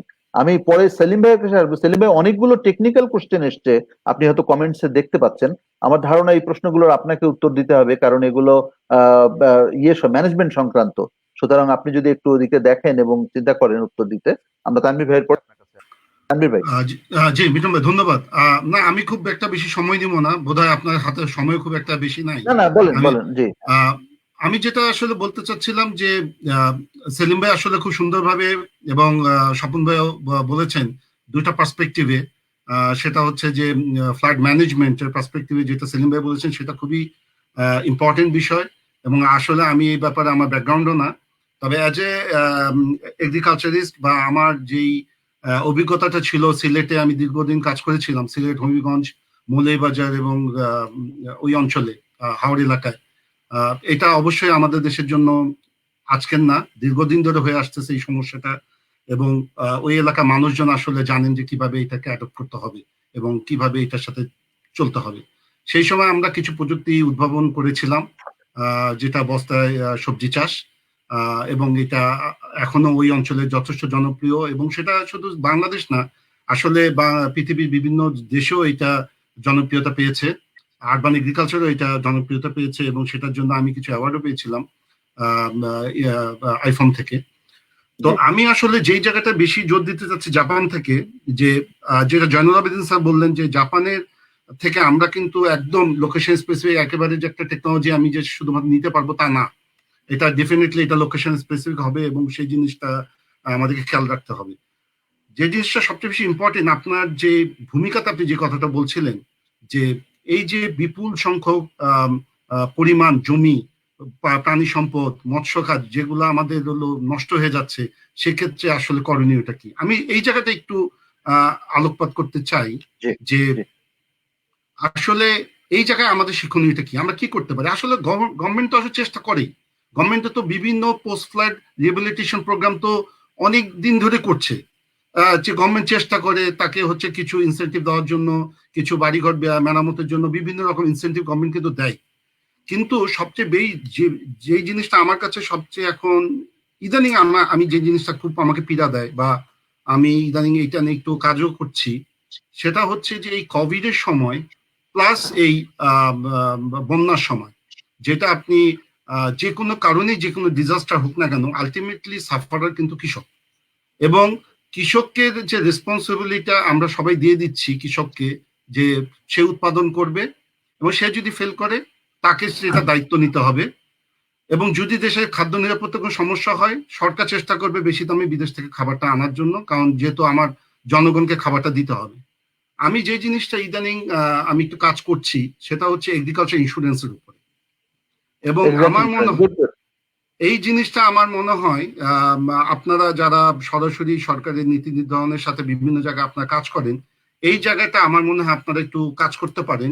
যে সরকার তো অবশ্যই মানে খাদ্য নিরাপত্তাটা আমাকে দিতে হবে এবং এটা সবার দায়িত্ব, এটা কারোর দায়িত্ব না, কিন্তু কৃষককে প্রোটেক্ট করতে হবে। এবং খাদ্য নিরাপত্তা এবং প্রোডাক্টিভিটির সাথে আসলে এগ্রিকালচার ইন্স্যুরেন্সের একটা বিরাট সম্পর্ক আছে। যদি আপনি কৃষককে আগের থেকে এনশিওর করতে পারেন, তা সে যদি নিরাপদ ভাবতে পারে যে হ্যাঁ আমার ফসলটা যে কোনো কারণেই ক্ষতি হোক না কেন, সেটা ফ্লাডের কারণেই হোক, সেটা কোভিডের কারণেই হোক, বা অন্য যে কোনো কারণেই হোক না কেন, আমি আমি আমি আমি প্রোটেক্টেড, আমাকে some people they will support me. এই জিনিসটা যদি তাকে আমি কনভিন্স করতে পারি, তাহলে কিন্তু এই জিনিসটা অনেক সমস্যার সমাধান হবে। যেটা সেলিম ভাই বলছিলেন যে আসলে আমাদেরকে ওয়াটার ম্যানেজমেন্ট করতে হবে, আমরা ফ্লাডকে প্রোটেক্ট করতে পারবো না। ওয়াটার ম্যানেজমেন্টের জন্য আমাদের একটা মিনিস্ট্রি আছে, আমি যতদূর জানি পানি সম্পদ মন্ত্রণালয় কাজ করে, কৃষির জন্য কৃষি মন্ত্রণালয়, খাদ্য মন্ত্রণালয়, ওনারা কাজ করছেন। কিন্তু এই যে একটা সমন্বিত একটা উদ্যোগ নেওয়া দরকার কৃষির জন্য। আর সবচেয়ে যে জিনিসটা যে বীমার কথা যেটা আমি বলতে চাই, সেটা হচ্ছে যে জাপানের কাছ থেকে এই জিনিসটা আমাদের বোধহয় শেখার দরকার আছে, বা আমরা শিখতে পারি। দুটা তিনটা বিষয় আমরা জাপান থেকে আমার মনে হয় বাংলাদেশ দরকার। যদিও আমরা সমবায়টা অনেক আগে শুরু করেছিলাম, হয়তো আমরা সাকসেসফুল হতে পারি নাই। এই কোঅপারেটিভ অ্যাপ্রোচটা আমরা জাপান থেকে আমার মনে হয় একটু আমাদের দেখতে পারি। আর agriculture insurance, actually agriculture insurance Japan 1929-এ লাইভ স্টক ইন্স্যুরেন্স অ্যাক্টের মাধ্যমে শুরু করে। 1937-এ তারা ফরেস্ট ইন্স্যুরেন্স প্রোগ্রাম শুরু করে, যেটার মাধ্যমে তারা যে কোনো ধরনের ফায়ার বা যে কোনো ধরনের ওয়েদার ড্যামেজ থেকে রক্ষা করার জন্য। আপনি 1938-এ তারা ক্রপ ইন্স্যুরেন্স অ্যাক্ট করে। 47-এ আমরা দেখি যে তারা এগ্রিকালচার কোঅপারেটিভ অ্যাসোসিয়েশন ল করে, এবং এই এগ্রিকালচার কোঅপারেটিভ ল মধ্যেই তারা কিন্তু প্রত্যেকটা crop, live stock, fisheries, green house, বিভিন্ন রকম জায়গায় কি রকম আপনার ইন্স্যুরেন্স হবে সেটা তারা প্রোটেক্ট করে। এবং সবচেয়ে মজার ব্যাপারটা হচ্ছে, আপনি যদি দেখেন যে গভর্নমেন্ট কিন্তু এই ইন্স্যুরেন্সের একটা 50% মতো কিন্তু প্রিমিয়াম গভর্নমেন্ট বহন করে। টোটাল প্রিমিয়ামের যদি কৃষক যা দিতে হয় তার কিন্তু 50% মতো কিন্তু গভর্নমেন্ট দিয়ে দেয়, এবং এইটা কিন্তু একটা হিউজ অ্যামাউন্ট। যদি কখনো এইটাও ministry of agriculture, fisheries, forestry একটা ডাটাতে দেখা যায় যে মোর দ্যান $700 মিলিয়ন কিন্তু তারা স্পেন্ড করে পার ইয়ার শুধুমাত্র এগ্রিকালচার ইন্স্যুরেন্স প্রিমিয়াম দেওয়ার জন্য। সুতরাং সরকার কিন্তু, আমাদের দেশের সরকারও কিন্তু বিভিন্নভাবে কিন্তু সার বা ইরিগেশন বিভিন্নভাবে কিন্তু ভর্তুকি দেয়, কিন্তু এই ভর্তুকিটা যদি আমরা বিমান মাধ্যমে দিতে পারতাম তাহলে কিন্তু ফার্মাররা কিন্তু ডাইরেক্ট এখান থেকে বেনিফিটেড হতে পারতো। এবং সবচেয়ে মজার বিষয়টা হচ্ছে যে আমাদের দেশের মতো কিন্তু জাপানের ফার্মাররাও কিন্তু small scale farmer, mostly small scale farmer, এবং যাদের ল্যান্ড হচ্ছে কিন্তু 1.9 থেকে 2 হেক্টরের মতো। এবং এই সমস্ত স্মল স্কেল ফার্মারদেরকে প্রোটেকশনের জন্য ওদের যে কোঅপারেটিভ, এগ্রিকালচার কোঅপারেটিভ, যেটা সারা দেশে অ্যারাউন্ড 300 কোঅপারেটিভ আছে এগ্রিকালচার ইন্স্যুরেন্সের মাধ্যমে, এই কোঅপারেটিভ গুলোর মাধ্যমে কিন্তু এই ইন্স্যুরেন্সটাকে কিন্তু ম্যানেজ করা হয়। এটা কিন্তু ডাইরেক্ট ম্যানেজ করে না, এটা কিন্তু ইন্স্যুরেন্স, এগ্রিকালচার ইন্স্যুরেন্স জিএ এর মাধ্যমে ম্যানেজ করে। এবং সবচেয়ে মজার কথা হচ্ছে যে ন্যাশনাল গভর্নমেন্ট, লোকাল গভর্নমেন্ট এবং প্রিফেকচার গভর্নমেন্ট, যেটা জেলার সরকার যারা আছে তাদের সাথে সমন্বয়ের মাধ্যমে কিন্তু এই ব্যবস্থাটা নেয়। আপনি যদি দেখেন রিসেন্টলি বন্যার সময় যখন প্রাইম মিনিস্টার শিনজো আবে কুমামোতো গেছেন এই গতকাল অথবা গত পরশু, উনি কিন্তু বলেছেন যে সেন্ট্রাল গভর্নমেন্ট আমরা হেল্প করব এবং যত সম্ভব সেন্ট্রাল গভর্নমেন্ট থেকে হেল্প করা হবে, কিন্তু সেই জিনিসটা সমন্বয় করা হবে হচ্ছে স্থানীয় পর্যায়ের সরকারের সাথে কাজ করে। অর্থাৎ লোকাল গভর্নমেন্টকে আমরা যতদিন পর্যন্ত না বড় আকারে কার্যকরী ক্ষমতা না দিতে পারবো, তাদের বাজেটারি বিষয়গুলোকে এনশিওর না করতে পারবো, তাদেরকে কিছু সুযোগ দিতে হবে, টোটাল বিষয়টা আসলে যদি সেন্ট্রাল গভর্নমেন্টের কাছে রাখা হয় তাহলে কিন্তু সমন্বয় অনেক সময় সমস্যা হয়। তো এই জিনিসগুলো আমি একটু আপনার দৃষ্টি আকর্ষণ করতে চাই, এবং যদি আপনারা এই ব্যাপারে যদি আমাদের সংশ্লিষ্ট কর্তৃপক্ষ এবং সরকারকে একটু যদি আপনারা একটু দৃষ্টি আকর্ষণ করতে পারেন, বিশেষ করে আমি agriculture insurance, cooperative, farmers protection, এই বিষয়গুলা ব্যাপারে আমি বলতে চাই। এবং জাস্ট আপনাকে একটা জিনিস বলে রাখি যে আগামী 20 আগস্ট এশিয়ান প্রোডাক্টিভিটি অর্গানাইজেশনের পক্ষ থেকে আমরা আসলে এখন নিয়মিত প্রোডাক্টিভিটি টক করি। আমরা 20 তারিখে আমরা একটা, গত সপ্তাহে আমাদের আইসিটি মিনিস্টার জুনায়েদ আহমেদ পলক আমাদের সাথে ছিলেন, যে এই সময়টা কি কাজ করছেন, এই যে কোরবানি, গরুর হাট এবং এগুলো, এবং ফার্মার্স বাজার, আরেকটা হলো ফুড ফর নেশন, যে ওনারা যে একটা ই-কমার্স করেছেন সেটা ব্যাপারে আমাদের সাথে শেয়ার করেছেন। একইভাবে 20 আগস্ট আমরা একটা প্রোগ্রাম করতে চাচ্ছি এগ্রিকালচার ইন্স্যুরেন্সের সাথে ফুড সিকিউরিটি এবং আপনার প্রোডাক্টিভিটি সম্পর্কটা কি, এবং সেখানে সেই সময় আমাদের কিছু ইন্টারন্যাশনাল এক্সপার্ট থাকবেন। এবং আরো আমি বাংলাদেশ থেকে আমন্ত্রণ জানাতে চাচ্ছিলাম যে সাধারণ বীমা কর্পোরেশনের এমডি মিস্টার সৈয়দ শাহরিয়ার হাসানকে, যে আমি বাংলাদেশে এগ্রিকালচার ইন্স্যুরেন্স কোন পর্যায়ে আছে, সরকারের যেহেতু সাধারণ বীমা কর্পোরেশন সরকারের একটা প্রতিষ্ঠান, ওনারা কি চিন্তা ভাবনা করছেন এবং এই জিনিসটাকে কিভাবে আমরা মেইন স্ট্রিম এগ্রিকালচার পলিসির মধ্যে ইনকর্পোরেট করতে পারি, এই ব্যাপারে একটু ওনাদের কথা শুনবো। তো আপনারা যদি মনে করেন বিসা ফাউন্ডেশন মাধ্যমে আপনারা আমাদের দেশের পলিসি মেকারদেরকে একটু জানাতে পারেন, হয়তো এই জিনিসটা আমার মনে হয় আমাদের জন্য এই মুহূর্তে খুবই প্রয়োজনীয়, এই কোভিড এবং post Covid, flood, natural disaster, যে কোনো পরিস্থিতি। ধন্যবাদ মিঠুন, আমি এই পর্যায়ে আমি এখানে শেষ করতে চাচ্ছি। জি, thank you doctor Sheikh Tanvir Hossain. Tanvir ভাই, আপনি যেটা বললেন, আমি আপনার কথা নিশ্চয়ই আমাদের প্রণব সাহা ডিবিসি নিউজের এডিটর, তিনি আমাদের সঙ্গে যুক্ত আছেন এবং তিনি আমাদের প্রোগ্রাম দেখছেন। আশা করি তিনি আপনার কথা শুনেছেন। নিঃসন্দেহে আমরা আপনার এই আজকের যে আলোচনা হলো এবং আপনি যে কথাগুলো বললেন, আমরা সেগুলো সংশ্লিষ্ট মহলে আমরা দেব। ভালো কথা হচ্ছে যে আমাদের এই অনুষ্ঠান অনেকেই দেখেন এবং আমরা এটাও শুনেছি যে মাননীয় কৃষিমন্ত্রীও অনেক সময় রাতে বাসায় ফিরে, এটা যেহেতু রেকর্ডেড থাকে, উনি অনেক সময় নিজেও এটা দেখেন আর কৃষি সংশ্লিষ্ট অনেকেই দেখেন। তাছাড়াও বিশেষভাবে আপনার কথাটা আমরা পৌঁছানোর জন্য চেষ্টা করব। বিশেষ করে আপনি যেটা বিশেষভাবে গুরুত্ব দিয়েছেন, এটা আমরা বহুদিন ধরে এই কথাটা বলছি এবং আমরাও গুরুত্ব দিচ্ছি, আমি সেই জন্যই রিপিট করছি, এগ্রিকালচারাল ইন্স্যুরেন্স বা শস্য বীমা ইজ এ মাস্ট। এটা করতে হবে, যে কোনো ভাবেই হোক এটা করতে হবে। আর ফার্মার্স কোঅপারেটিভ, এই ফার্মার্স কোঅপারেটিভটাও একটা অত্যন্ত গুরুত্বপূর্ণ একটি বিষয়, যেটা আমরা অবহেলায় অনাদরে আমরা এটা ফেলে রেখেছি। সরকার কৃষি ক্লাব করছে বটে, কিন্তু কৃষি ক্লাব আর ফার্মার্স কোঅপারেটিভ বোধহয় এক নয়, সেটা একটু আমরা বোঝাতে ব্যর্থ হচ্ছি এখন পর্যন্ত। আশা করি আমরা বুঝবো। জাপান, যেটা আপনি বললেন 1938 সালে করেছে, 1938 সালে জাপান যেখানে ফার্মার্স কোঅপারেটিভ অ্যাক্ট করতে পেরেছে, সেখানে আমরা আজও পারি নাই। সেইটা বোধহয় আমাদের একটু উদ্যোগ নেওয়া দরকার, ভাবা দরকার। এবং 20 তারিখের যে আপনি আয়োজনটার কথা বললেন, আমরা সেটার ব্যাপারে যুক্ত থাকতে চাই। 20 আগস্ট, জি জি, 20 আগস্ট, জি, আমি এটা নোট নিয়েছি। আমরা উইল থিঙ্ক অ্যাবাউট ইট। তো আমি এবার ডক্টর সেলিমের কাছে আসবো। সেলিম ভাই, আপনি একজন দুর্যোগ ব্যবস্থাপনার মানুষ, আপনার জন্য এই প্রশ্নগুলো, অনেকগুলো প্রশ্ন এসছে। তার একটা হচ্ছে, পদ্মা যমুনার পানি একসাথে মেঘনা ধারণ করতে পারবে কিনা, এটা কৃষিবিদ সাইফুল আজম খান তিনি করেছেন। অর্থাৎ আমরা যে পানিটা নিয়ে আসবো, আমরা যে বলছি খনন করব, এত পানি আমরা ধারণ করতে পারবো কিনা। আরেকটা হলো যে উজান থেকে নেমে আসা পানির পরিমাণ কি বেড়েছে নাকি কমেছে, সেটার হিসাব অবশ্য আপনি দিয়েছেন। তারপরেও আপনি যদি বলতে চান। আমি প্রণব সাহার কথাটা একটু বলতে চাই। আপনি জানেন প্রণব সাহা তিনি আমাদের উত্তরেরই মানুষ এবং তিনি বলছেন যে বন্যাপ্রবণ এলাকার কৃষি কেমন হবে তার জন্য নতুন প্রযুক্তি এবং কৃষি ব্যবস্থাপনায় নতুনত্বের বিকল্প নাই। 23টি জেলায় বন্যায় স্থায়ী হবে। তিস্তা ব্যারেজের পর দীর্ঘদিন উত্তরাঞ্চলের নদী বা পানি ব্যবস্থাপনায় বড় ধরনের কোনো পরিকল্পনা হয়নি। উত্তরের অনেক জেলায় এখন ভুট্টা, স্ট্রবেরি, ড্রাগন ফল, কুমড়ো, বাদামের চাষ বেড়েছে। বন্যার সাথে বসবাস করে এসব কৃষিপণ্য ও ধান চাষের বন্যা সহনীয় ব্যবস্থাপনার নতুন পদ্ধতি আমরা কিভাবে পাবো? সুতরাং আপনি ওই অঞ্চলেরই মানুষ, এগুলো সবই আপনার পরিচিত। সেলিম ভাই, সবটা মিলিয়ে যদি আপনি সুপারিশ বলেন। আপনার মাইক্রোফোন সেলিম ভাই। ধন্যবাদ মিটন ভাই এবং বিসেফ ফাউন্ডেশন এই আলোচনা আমাকে সুযোগ করে দেওয়ার জন্য। আমি আবারও প্রথমত আসি জনাব সাইফুল আজম খানের প্রশ্ন। আমি আগেও বলেছি যে মোট পানি প্রতি বছরকে আমরা যদি ধরি, আসলে পানির কম বেশি হয়নি, কিন্তু পানির কম বেশি যেটি হয়েছে যে আমরা শুষ্ক মৌসুমে কম পাচ্ছি, বর্ষা মৌসুমে বেশি পাচ্ছি। আর সবসময় পানির ফ্লো না থাকলে নদীর গতিপথ বা যেটাকে আমরা ড্রেনেজ চ্যানেল বলি টু বঙ্গোপসাগর, এটা কমে যায়।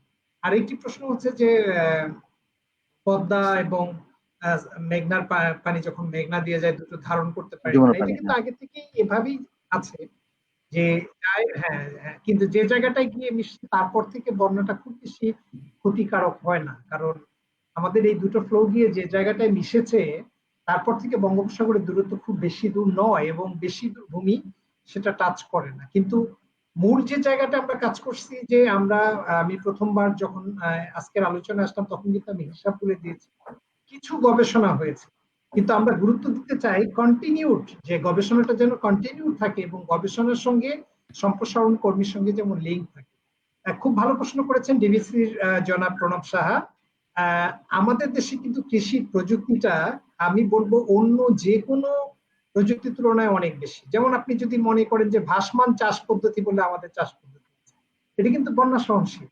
তারপর আপনি যদি দক্ষিণের দিকে যান, এই যে বস্তার মধ্যে মাটি দিয়ে সেখানে সবজি করা হয় এবং বেশ 2-3 মিটার উঁচু উঁচু করে, এগুলো কিন্তু ছোট ছোট প্রযুক্তি, এগুলো বেশ কার্যকর প্রযুক্তি। এই প্রযুক্তিগুলোকে আমরা যদি দেখি, একটা হচ্ছে যে ইনোভেটিভ ওয়েতে কৃষক যেটি তৈরি করছে তাদের মধ্য থেকে সেটা গবেষণায় গিয়ে ফাইন টিউন হলে আবার চলে আসছে, এরকম অনেকগুলো প্রযুক্তি আসছে। হ্যাঁ, এই আমাদের দেশে নতুন করে ভুট্টা এসছে, ড্রাগন ফল এসছে, স্ট্রবেরি এসছে, এখন বাদামের চাষ বেড়ে গেছে, এটা সত্য কথা। এর বাইরেও আরো আমাদের ইন্টেন্সিভিটি বেড়েছে। আমাদের আপনি যদি দেখেন যে ক্রপিং ইন্টেন্সিটি যেটা আমাদের ফসলের অনেক বেড়েছে। সমস্যাটা হচ্ছে এর সঙ্গে যুক্তি করার, আমি আবারও তানভীর ভাইয়ের প্রসঙ্গ আসবো এবং স্বপন ঘোষ, আসলে কৃষির যে বিষয়টা এটি খুব গুরুত্বপূর্ণ। কোঅপারেটিভের বিষয়টা যেটা তানভীর ভাই বলেছে, আমরা কিন্তু পিছিয়ে ছিলাম না। আক্তার হামিদ খান কিন্তু কোঅপারেটিভ মডেল অনেক পুরনো, বাংলাদেশের অনেক পুরনো কোঅপারেটিভ মডেল। এবং আপনি যদি দেখেন যে বঙ্গবন্ধু আমাদের স্বাধীনতার পর থেকে কোঅপারেটিভকে গুরুত্ব দিয়েছে, এবং আমি জানি না খুব বেশি দেশে কোঅপারেটিভের জন্য আলাদা কোনো বিভাগ, আমাদের দেশে কিন্তু একটা বিশাল প্রতিষ্ঠান আছে, কিন্তু সংযোগটা নেই যে কৃষি ব্যবস্থাপনা, কৃষি প্রযুক্তি, কৃষির উৎপাদন, কৃষি বাজার ব্যবস্থাপনা, এগুলোর সঙ্গে কোঅপারেটিভকে সঞ্চালন করা। এই জায়গাটায় আরেকটু তানভীর সাহেব, আমি দুটোকে এক করতে চাই, কোঅপারেটিভ এবং বীমা, কৃষি সম্প্রসারণ, এগুলোকে একীভূত করতে হবে। যেমন আমরা যদি দেখি, আমি এক্স্যাক্টলি জানি না যে এবছর কত টাকা আছে, তো 1200-1300 কোটি টাকার নিচে কিন্তু আমাদের এই কৃষিতে যে ইনসেন্টিভ দেওয়া হয় এটা কিন্তু কম না, এবছর মনে হয় আরো বেড়েছে। কিন্তু আমরা সেটা কোন কোন জায়গায় দিচ্ছি, এটা আমরা। আরেকটা বিষয় আমি মিটন ভাইয়ের সঙ্গে আগেও আলোচনা করেছি, যে ত্রাণ নির্ভর কোনো কিছুই, কোনো জাতি ত্রাণ নির্ভর হতে পারে না। হ্যাঁ, যখন বন্যা বা কোনো কিছুতে ক্ষয়ক্ষতি হবে, আমরা তার ক্ষতিপূরণ দেওয়ার চেষ্টা করব, আমরা তাকে ত্রাণ দেব না, ক্ষতিপূরণটা। তাহলে ক্ষতিপূরণটা আমরা কিভাবে দিতে পারি, সেটা অবশ্যই বীমার মাধ্যমে। আমরা জানি যে 88 সনে অ্যারাউন্ড 64% ল্যান্ড ইনান্ডেটেড ছিল, কিন্তু ইন জেনারেলি আমাদের 20 থেকে 34% ল্যান্ড কিন্তু ইনান্ডেটেড হয়। কিন্তু আমরা সবসময় যে প্রতি বছর হবে তা না। তো আমরা যদি দেখি, আর আমি শস্য বীমার কথা বলবো না, আমি কৃষি বীমার কথা বলবো, কারণ পশু সম্পদের বীমারও প্রয়োজন আছে। আপনার আসলে সেলিম ভাই আসলে ওনারা যে বীমার কথাটা বলেন সেটা আসলে শস্য বীমা শুধু বলে না, ওনাদের এখানে দুই রকম বীমা আছে আর কি। একটা হচ্ছে একদম ফান্ডামেন্টাল বেসিক বীমা, আর একটা হচ্ছে যেটা হলো অপশনাল বীমা। তো ওই প্যাকেজটা এবং ওই আইডিয়াটা আসলে আমরা কিন্তু নিতে পারি।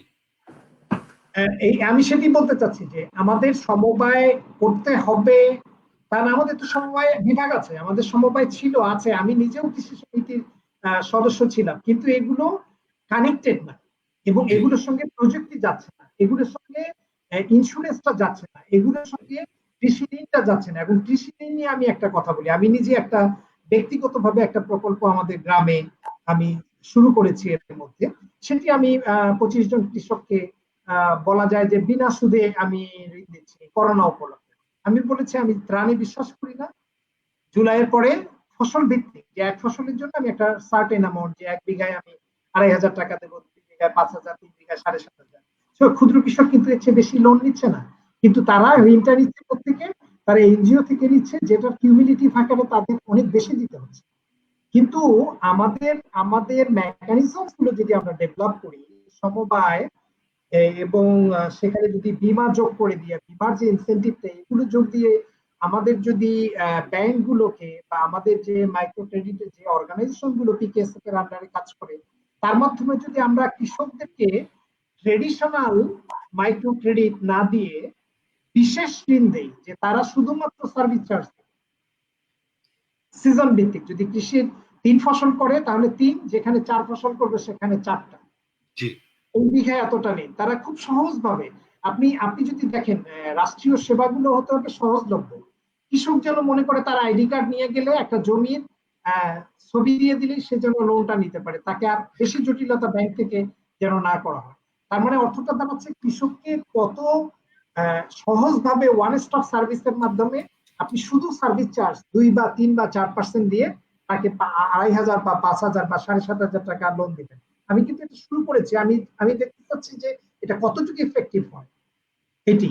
আর তার কৃষকদেরকে যদি আপনি তার সময় দিন, যেদিন তার বীজ কিনতে হবে, ওই দিন যে 5 দিন যে কৃষক ব্যাংকের লোনের পিছনে ঘুরবে, তার তো 5-25 টাকা এমনি ডুবে গেল, তার লেবার না দিয়ে ব্যাংকের লোকের পিছনে ঘুরতে, তাহলে তাকে দোরগোড়ায় দিতে হবে। আবার এই যে আমাদের ইনসেন্টিভের টাকাটা যদি এরকম রিকারিং এক্সপেন্ডিচারে আমরা কিছু অর্গানাইজেশনকে আমরা দিতে পারি যে না, তারা ইন্টারেস্ট নিতে পারবে না, সার্ভিস চার্জ নিতে পারবে মিনিমাম 2, 3 বা 4%, যেটা কৃষকের জন্য সহনীয়। পাশাপাশি ভাবে আমাদের যে বন্যাপ্রবণ এলাকা আছে, এখন আর ওরকম খরাপ্রবণ নেই, বন্যাপ্রবণ বা আপনার কোস্টাল ফ্লাড বা ঘূর্ণিঝড় প্রবণ যেগুলো, সেগুলোর জন্য স্পেসিফিক কৃষি বীমা চালু, সেটা শস্য বীমা হবে, পশু সম্পদ বীমা হবে এবং মাৎস্য বা ঘেরের, এবার কিন্তু ঘেরের প্রশ্ন আছে। তাহলে এই বীমারও কিন্তু তানভীর ভাই যেরকম বলেছে যে তাদের কেস এভিডেন্স আছে, বাংলাদেশের কিছু গবেষণা, আমি যখন এখানে সিডিএমপিতে ছিলাম আমরা কিছু কাজ করেছি। আপনারা শুনে খুশি হবেন যে বাংলাদেশের দুর্যোগ ব্যবস্থাপনার বিষয়ে পড়ানো হয়, তারা এই বিষয়গুলো জানে। এবং আরো খুশি হবেন যে আমরা একটা বৃহত্তর নেটওয়ার্ক, যেটা দুর্যোগ ব্যবস্থাপনা শিক্ষণ, প্রশিক্ষণ এবং এডুকেশন, রিসার্চ এন্ড ট্রেনিং যেটাকে আমরা বলি, সেটা একটা বড় নেটওয়ার্ক আছে এবং সারা পৃথিবীতে এই নেটওয়ার্কের অনেক মেম্বার আছে, তারা নলেজ গুলো শেয়ার করে। আরেকটি বিষয় আমি বলতে চাই, যেটা এর আগের কর্মসূচিতে বলেছি, আমাদের কৃষি সম্প্রসারণ বিভাগের কিন্তু disaster risk management in agriculture সেক্টরের একটা প্ল্যান করা আছে, প্ল্যান অফ অ্যাকশন করা আছে 2015-তে, সেটা একটু রিভিউ করা দরকার, আপডেট করা দরকার, যেটাতে প্রণব শাহ বলেছিলেন যে খুব সহজ। আমি একটা মিনিট একটু বলি, মিটন ভাই এবং সেলিম ভাই, যদি একটু আমাকে সময় দেন, একটা মিনিট আমি যেটা বলতে চাচ্ছি সেটা হচ্ছে আসলে ইন্স্যুরেন্সের ব্যাপারটা, এটা শুধুমাত্র যে সরকারকেই যে দায়িত্ব নিয়ে 50% প্রিমিয়াম দিতে হবে তা না, ইভেন এটা কিন্তু পাবলিক প্রাইভেট পার্টনারশিপের মাধ্যমে কিন্তু আসতে পারে। এবং সবচেয়ে মজার বিষয়টা হচ্ছে যে বাংলাদেশের সাধারণ বীমা কর্পোরেশন বা যে সমস্ত বেসরকারি বীমা কোম্পানিগুলো আছে, তারা জীবন বীমা করছে, ফায়ার ইন্স্যুরেন্স বীমা করছে, ট্রাফিক রোড অ্যাক্সিডেন্টে বীমা করছে, তাদের সব বীমা করছে এবং সব জায়গা থেকে তাদের কিন্তু লাভ হয়। এগ্রিকালচার ইন্স্যুরেন্স আমরা জানি, আপনারাও জানেন যে এটা হচ্ছে অনেক ক্ষেত্রে একটু রিস্ক ওরিয়েন্টেড, যেহেতু ওয়েদার দ্বারা অনেকখানি আমাদের এগ্রিকালচারটা সম্পূর্ণভাবে নিয়ন্ত্রিত। অনেক সময় প্রিমিয়াম ক্যালকুলেশন এবং অন্যান্য কিছুতে অনেক সমস্যা আছে, কিন্তু ফিলিপাইন, ইন্ডিয়া সহ অনেক দেশে কিন্তু successful agriculture model, insurance model আছে। এবং সবচেয়ে মজার কথা হচ্ছে যে কিছু কিছু সময় এই সমস্ত বীমা কোম্পানিগুলোকে তাদেরকে কিন্তু সব জায়গা থেকে যে লাভ করতে হবে এমন কিন্তু কোনো কথা নেই। যে জিনিসটা আমরা প্রায় সময় বলে থাকি যে সোশ্যাল বিজনেস মডেল বা সোশ্যাল, সেই মডেলের মাধ্যমে তারা কিন্তু একটা অনেক সময় তাদের একটা টাকা কিন্তু অনেক সময় তারা কিন্তু সোশ্যাল এন্টারপ্রাইজে বা বিভিন্নভাবে কিন্তু সাপোর্ট স্কিমের মাধ্যমে যায়, এই টাকাটাই কিন্তু তারা ইন্স্যুরেন্সে আনতে পারে। অর্থাৎ আমি যেটা বলতে চাচ্ছি যে টোটাল সরকারের মানে প্রত্যক্ষ সহযোগিতায় বা ইনভলভমেন্টের মাধ্যমে এই বেসরকারি বীমা কোম্পানিগুলোকে সাথে নিয়ে আমার মনে হয় এই কাজগুলো করাটা এখন হচ্ছে খুব সময়ের দাবি। এবং এই কোভিড, আর যদি আমি বারবার কোভিডে আসতেছি কারণ এই ধরনের বিষয় বারবারই আসবে, আমরা সবাই ঘরে থাকবো, কৃষক কিন্তু বাসায় মাঠে কাজ করবে, সুতরাং এই কৃষককে কিন্তু নিরাপত্তা দেওয়াটা আমার মনে হয় এখন হচ্ছে খুব বেশি পরিমাণ দরকার। ধন্যবাদ। ধন্যবাদ। আমি তাহলে শেষ করতে চাই, 2 মিনিট আমাকে যদি 1 মিনিট। আচ্ছা, মূল আলোচনায় যেটি হচ্ছে, আমরা প্রথম থেকে গিয়েছিলাম যে একটা স্ট্রাকচারাল এবং নন স্ট্রাকচারাল, আমাদের অনেকগুলো অপশনস আসছে। আমি আবার যেতে চাই, সেটা হচ্ছে আমাদের পানি ধারণ ক্ষমতাটা কমপক্ষে 1971-এ যা ছিল ওই পর্যায়ে নিয়ে যেতে হবে। আচ্ছা, এটা আমাদের একটা টার্গেট থাকবে যে আমরা 71-এ আমাদের যে পরিমাণ পানি ধারণ ক্ষমতা ছিল সেটা নিয়ে যেতে হবে। আমাদের অনেকগুলো নদী, যেটা স্যার বলেছিলেন আমি তখন বলি নাই, নদীগুলো যে এনফোর্সমেন্ট হয়েছে বা এটা কিন্তু 62 CS রেকর্ড অনুযায়ী যদি আমরা নদী ধরি, যে কাজগুলো কিছুটা শুরু করেছে, সেই নদীগুলো আমাদের পুনরুদ্ধার করতে হবে। শুধু নদী না, নদী, খাল এবং যেখানে যেখানে পানি থাকে, তাহলে আমরা পানি ধারণ ক্ষমতাটা ওই পর্যায়ে নিয়ে যেতে পারবো। এইগুলো স্ট্রাকচারাল জায়গাটা। আরেকটি হচ্ছে যে আমাদের ওই বড় বড় প্রকল্পগুলো নিতে হবে স্ট্রাকচারালি, যেটাকে আমাদের যে থিমেটিক চেঞ্জটা, যে flood management not control, living with river, এটি কিন্তু আমাদের থিমেটিক, মানে ভিশনারি থিম থাকতে হবে। আমাদের প্রোগ্রামগুলো বলে দিতে হবে we are living with water, living with river, এই জিনিসটা আমাদের থিমেটিকের মধ্যে আনতে হবে। তারপরে ল্যান্ড ইউজ প্ল্যানিং, এটি গুরুত্বপূর্ণ, এটি অবশ্যই করতে হবে, এটি আমাদের ভুলে গেলে চলবে না। এই কাজগুলো আমাদের করতে হবে। ল্যান্ড জোনিং করতে হবে, যে কোন কোন জায়গায় কোন কোন স্ট্রাকচার করা যাবে, ইন্ডাস্ট্রি কোথায়, এগ্রিকালচারে কোথায়, এগ্রিকালচারে কোন কোন জায়গায়। আর প্রযুক্তির দিকটা যেটা প্রণব সাহা বলেছেন বা অন্যান্য, সেখানে আমাদের দেখতে হবে যে হাই ভ্যালু ক্রপস, এখানে আমাদের একটা মার্কেট আছে, সেখানে আমাদের এক ধরনের প্রযুক্তি হবে।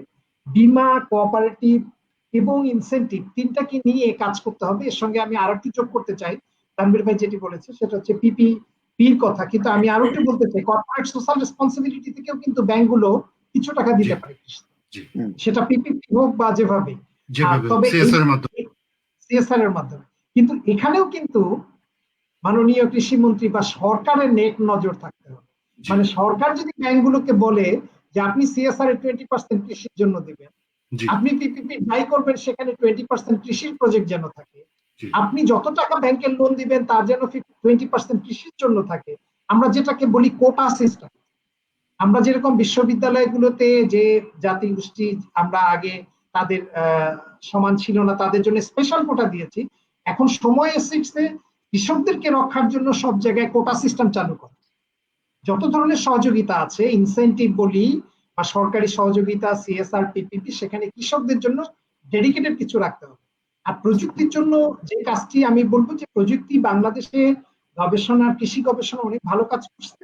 সেখানে একটি গ্যাপ আছে, সেটি প্রণব সাহা সহ আমি ওনারা লিখছেন, কিন্তু আমি আমার সামাজিক মাধ্যমে বলার চেষ্টা করেছি, আমাদের কিছু মিডিয়া কর্মী ডেডিকেটেড রাখতে হবে, যারা শুধুমাত্র এই কৃষি গবেষণা সংশ্লিষ্ট বিষয়গুলো নিয়ে পত্রিকা লাগবে, এবং প্রত্যেকটি পত্রিকা যেন একটা পাতা থাকে, অর্ধ পাতা থাকে বা একটা ডেডিকেটেড পাতা থাকে, যেটা কৃষি প্রযুক্তি এবং কৃষক বন্যা এগুলো নিয়ে ডিল করবে। তাহলে দেখা যাবে যে প্রতিদিন মানুষ ওই পাতাটা খুঁজছে। আমরা দেখা যাচ্ছে যে খেলার পাতার জন্য 2 পাতা ব্যয় করছি, কিন্তু কৃষকদের জন্য আমি অর্ধ পাতাও কোনোদিন ব্যয় করছি না। তো রাইট। সব দিক থেকে কিন্তু এই জায়গাগুলো আনতে হবে। আমি আবারও ধন্যবাদ দিতে চাই। বলার অনেক কিছু থাকে, কিন্তু আমি সামারাইজ করে 7-8টা পয়েন্ট বললাম। স্ট্রাকচারাল, নন স্ট্রাকচারাল পদ্ধতিতে এগুলোকে গুরুত্ব দিতে হবে। আবারও ধন্যবাদ বিস্তার ফাউন্ডেশন, মিটন ভাইকে, যারা এই ধরনের বিষয়গুলো নিয়ে আলোচনা করেন। আজকে পরিচয় হয়েছে সকল বিষয়ে, তাকে ধন্যবাদ, এবং যারা দেখছেন তাদের সকলকে ধন্যবাদ, যারা মতামত দিয়েছেন তাদেরকে তো অবশ্যই ধন্যবাদ। ভালো থাকবেন। অনেক অনেক ধন্যবাদ সেলিম ভাই, আপনি অনেকগুলো কথা বলেছেন। আমি তো মনেই করি যে বিশেষ করে কৃষি বীমার যে প্রসঙ্গটা আপনি তুললেন, সেখানে প্রিমিয়ামটা আমার তো মনে হয় যে প্রিমিয়াম রাষ্ট্রেরই দেওয়া উচিত। আমরা কত জায়গায় প্রণোদনা দিই, আমরা যদি কি করি, সেটাই। আপনি জানেন যে এটা আসলে যে রপ্তানিতে ইনসেন্টিভ দেওয়া হয়, রপ্তানির ইনসেন্টিভ দিলে কে পায়? পায় ব্যবসায়ী, কৃষক তো পায় না। আর কৃষকের ক্ষেতের ফসল নষ্ট হয়ে গেলে সেখানে সেটাকে রক্ষা করার জন্য প্রিমিয়াম রাষ্ট্র কেন দিতে পারবে না? তো সুতরাং এগুলো অনেকগুলো ব্যাপার আছে, এবং পিপিপিতে কোটা রাখার কথা বললেন, সিএসআর এর ব্যাপারটা বললেন, আমার মনে হয় এগুলো সবই গুরুত্বপূর্ণ। আমরা এগুলো সুপারিশগুলো আমি সবগুলোই নোট নেওয়ার চেষ্টা করেছি। আমরা আশা করি এই সুপারিশগুলো আমরা দেব। আর আমাদের কথা বলতেই হবে, তাই না? আমরা আমরা আমরা কথা জি, বলেই যাব। জি। কথা আমাদের বলতে হবে, পরিবর্তন আমাদের আনতেই হবে।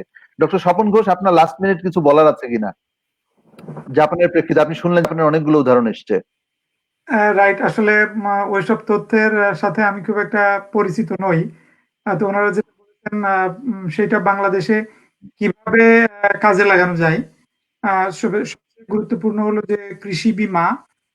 বিশেষ করে আমি যে গ্রামে এখনো গেলে গ্রামেই থাকি বেশিরভাগ সময়, যে প্রতি বছর কৃষকরা ক্ষতিগ্রস্ত হন, কখনো কখনো অতিবৃষ্টির কারণে, আবার কখনো কখনো দেখা যায় যে ফসল তাদের হয়েছে, সবজি হয়েছে, কিন্তু সেই বছরের দাম নাই। সেটাও একটা ক্রাইসিস। হ্যাঁ। যশোর এলাকায় প্রায় দেখি যে এই যে মানে বাঁধাকপি অথবা আলু কোন কোন বছর দাম পায় কৃষকরা, যেমন গত বছর দাম হয়েছে, কিন্তু তার আগের বছরের দাম ছিল না। মানে কোনো বছর তাদের হয়তো উৎপাদন খরচ 10 টাকা কিলোগ্রাম, তো কোনো বছর দেখা যায় যে 5 টাকার বেশি বিক্রি করতে পারে না, ফেলে দেয়। তো সেইটা নিয়ে একটু যারা কৃষি গবেষণা করেন, যে মানে দাম কমে গেলে এর কি উত্তরণের ব্যবস্থা আছে, অথবা দাম যেন কমে না যায়, এই বিষয়টা একটু মানে নোট নিলে, বা যারা গবেষণা করেন অথবা কৃষিবিদ আছেন ওনাদের একটু মতামত জানালে ভালো হয়। জি, অনেক ধন্যবাদ স্বপনদা। প্রণব সাহা একটি মন্তব্য দিয়েছেন, স্ক্রিনে রয়েছে, আপনারা দেখছেন। উনি বলছেন বীমা কোম্পানি যেমন 60 বছরের বেশি বয়সী কারো জীবন বীমা করে না, তেমনি তারা অতিরিক্ত ঝুঁকির কারণে শস্য বীমা চালু করেও তা থেকে সরে এসেছে। এখন সরকার যদি সাধারণ বীমার মাধ্যমে অন্যান্য বীমা কোম্পানির কৃষি বীমাকে রিইন্স্যুরেন্সের মাধ্যমে ঝুঁকির দায় নেয়, তাহলে বীমা কোম্পানিগুলো আগ্রহী হবে। এটা সরকারের প্রণোদনারও অংশ হতে পারে, যে কথাটা আমরা আমাদের আলোচনা করলাম। ধন্যবাদ প্রণব সাহা আপনার এই মতামতের জন্য। সাইফুল আজম খান বলছেন ঝুঁকি যেখানে বীমা সেখানে। রাইট, যেখানে ঝুঁকি সেখানেই তো বীমার প্রয়োজন। সুতরাং বিমাকে আমি কিভাবে সেটা ইফেক্টিভ করব সেটা আলোচনা হতে পারে, কিন্তু বিমাটা লাগবে, বিমাটা থাকতেই হবে। সব জায়গায় বিমা আছে, আমাদেরও থাকতে হবে। হ্যাঁ, আর নজরুল ইসলাম তিনি বলছেন, আমাদের কৃষিবিদ নজরুল ইসলাম যে very informative and helpful discussions. Congratulations to all discussants. Thank you, Nazrul Islam sir. আপনি উনি আপনারা জানেন যে উনি নর্থ সাউথ ইউনিভার্সিটিতে আছেন এবং অস্ট্রেলিয়াতে তিনি পড়ান, আমাদের সঙ্গে জড়িত আছেন। তো আমরা এখানেই শেষ করতে চাই with all these good comments and good discussions, যেটা নজরুল ইসলাম স্যারও বললেন। Congratulations to all the discussants. Sheikh Tanvir Hossain এবং ডক্টর স্বপন ঘোষ, ডক্টর মাহমুদুল ইসলাম, আপনাদেরকে আন্তরিক ধন্যবাদ জানাচ্ছি। আপনারা খাদ্য মিঠুন ভাই, আপনাকে অনেক ধন্যবাদ। আপনাকে অসংখ্য ধন্যবাদ। এবং বিসেফ ফাউন্ডেশন, আমার মনে হয় বিসেফ ফাউন্ডেশন আমরা যারা অনেক আগে থেকে জানি এবং কিছুটা সংযুক্ত ছিলাম আছি, বিসেফ ফাউন্ডেশন তার যে মূল যে নিরাপদ খাদ্য, আমি বারবারই বলতে চাই যে এরকম একটা সংগঠন দরকার। এবং অন্তত বিসেফ ফাউন্ডেশন, অনেক বিষয় নিয়ে আলোচনা করছি আমরা, কিন্তু প্রকৃতপক্ষে আমি চাই বিসেফ ফাউন্ডেশন তার নিরাপদ খাদ্য আন্দোলন থেকে যেন বিচ্যুত না হয়। এটা আমার শেষ কথা।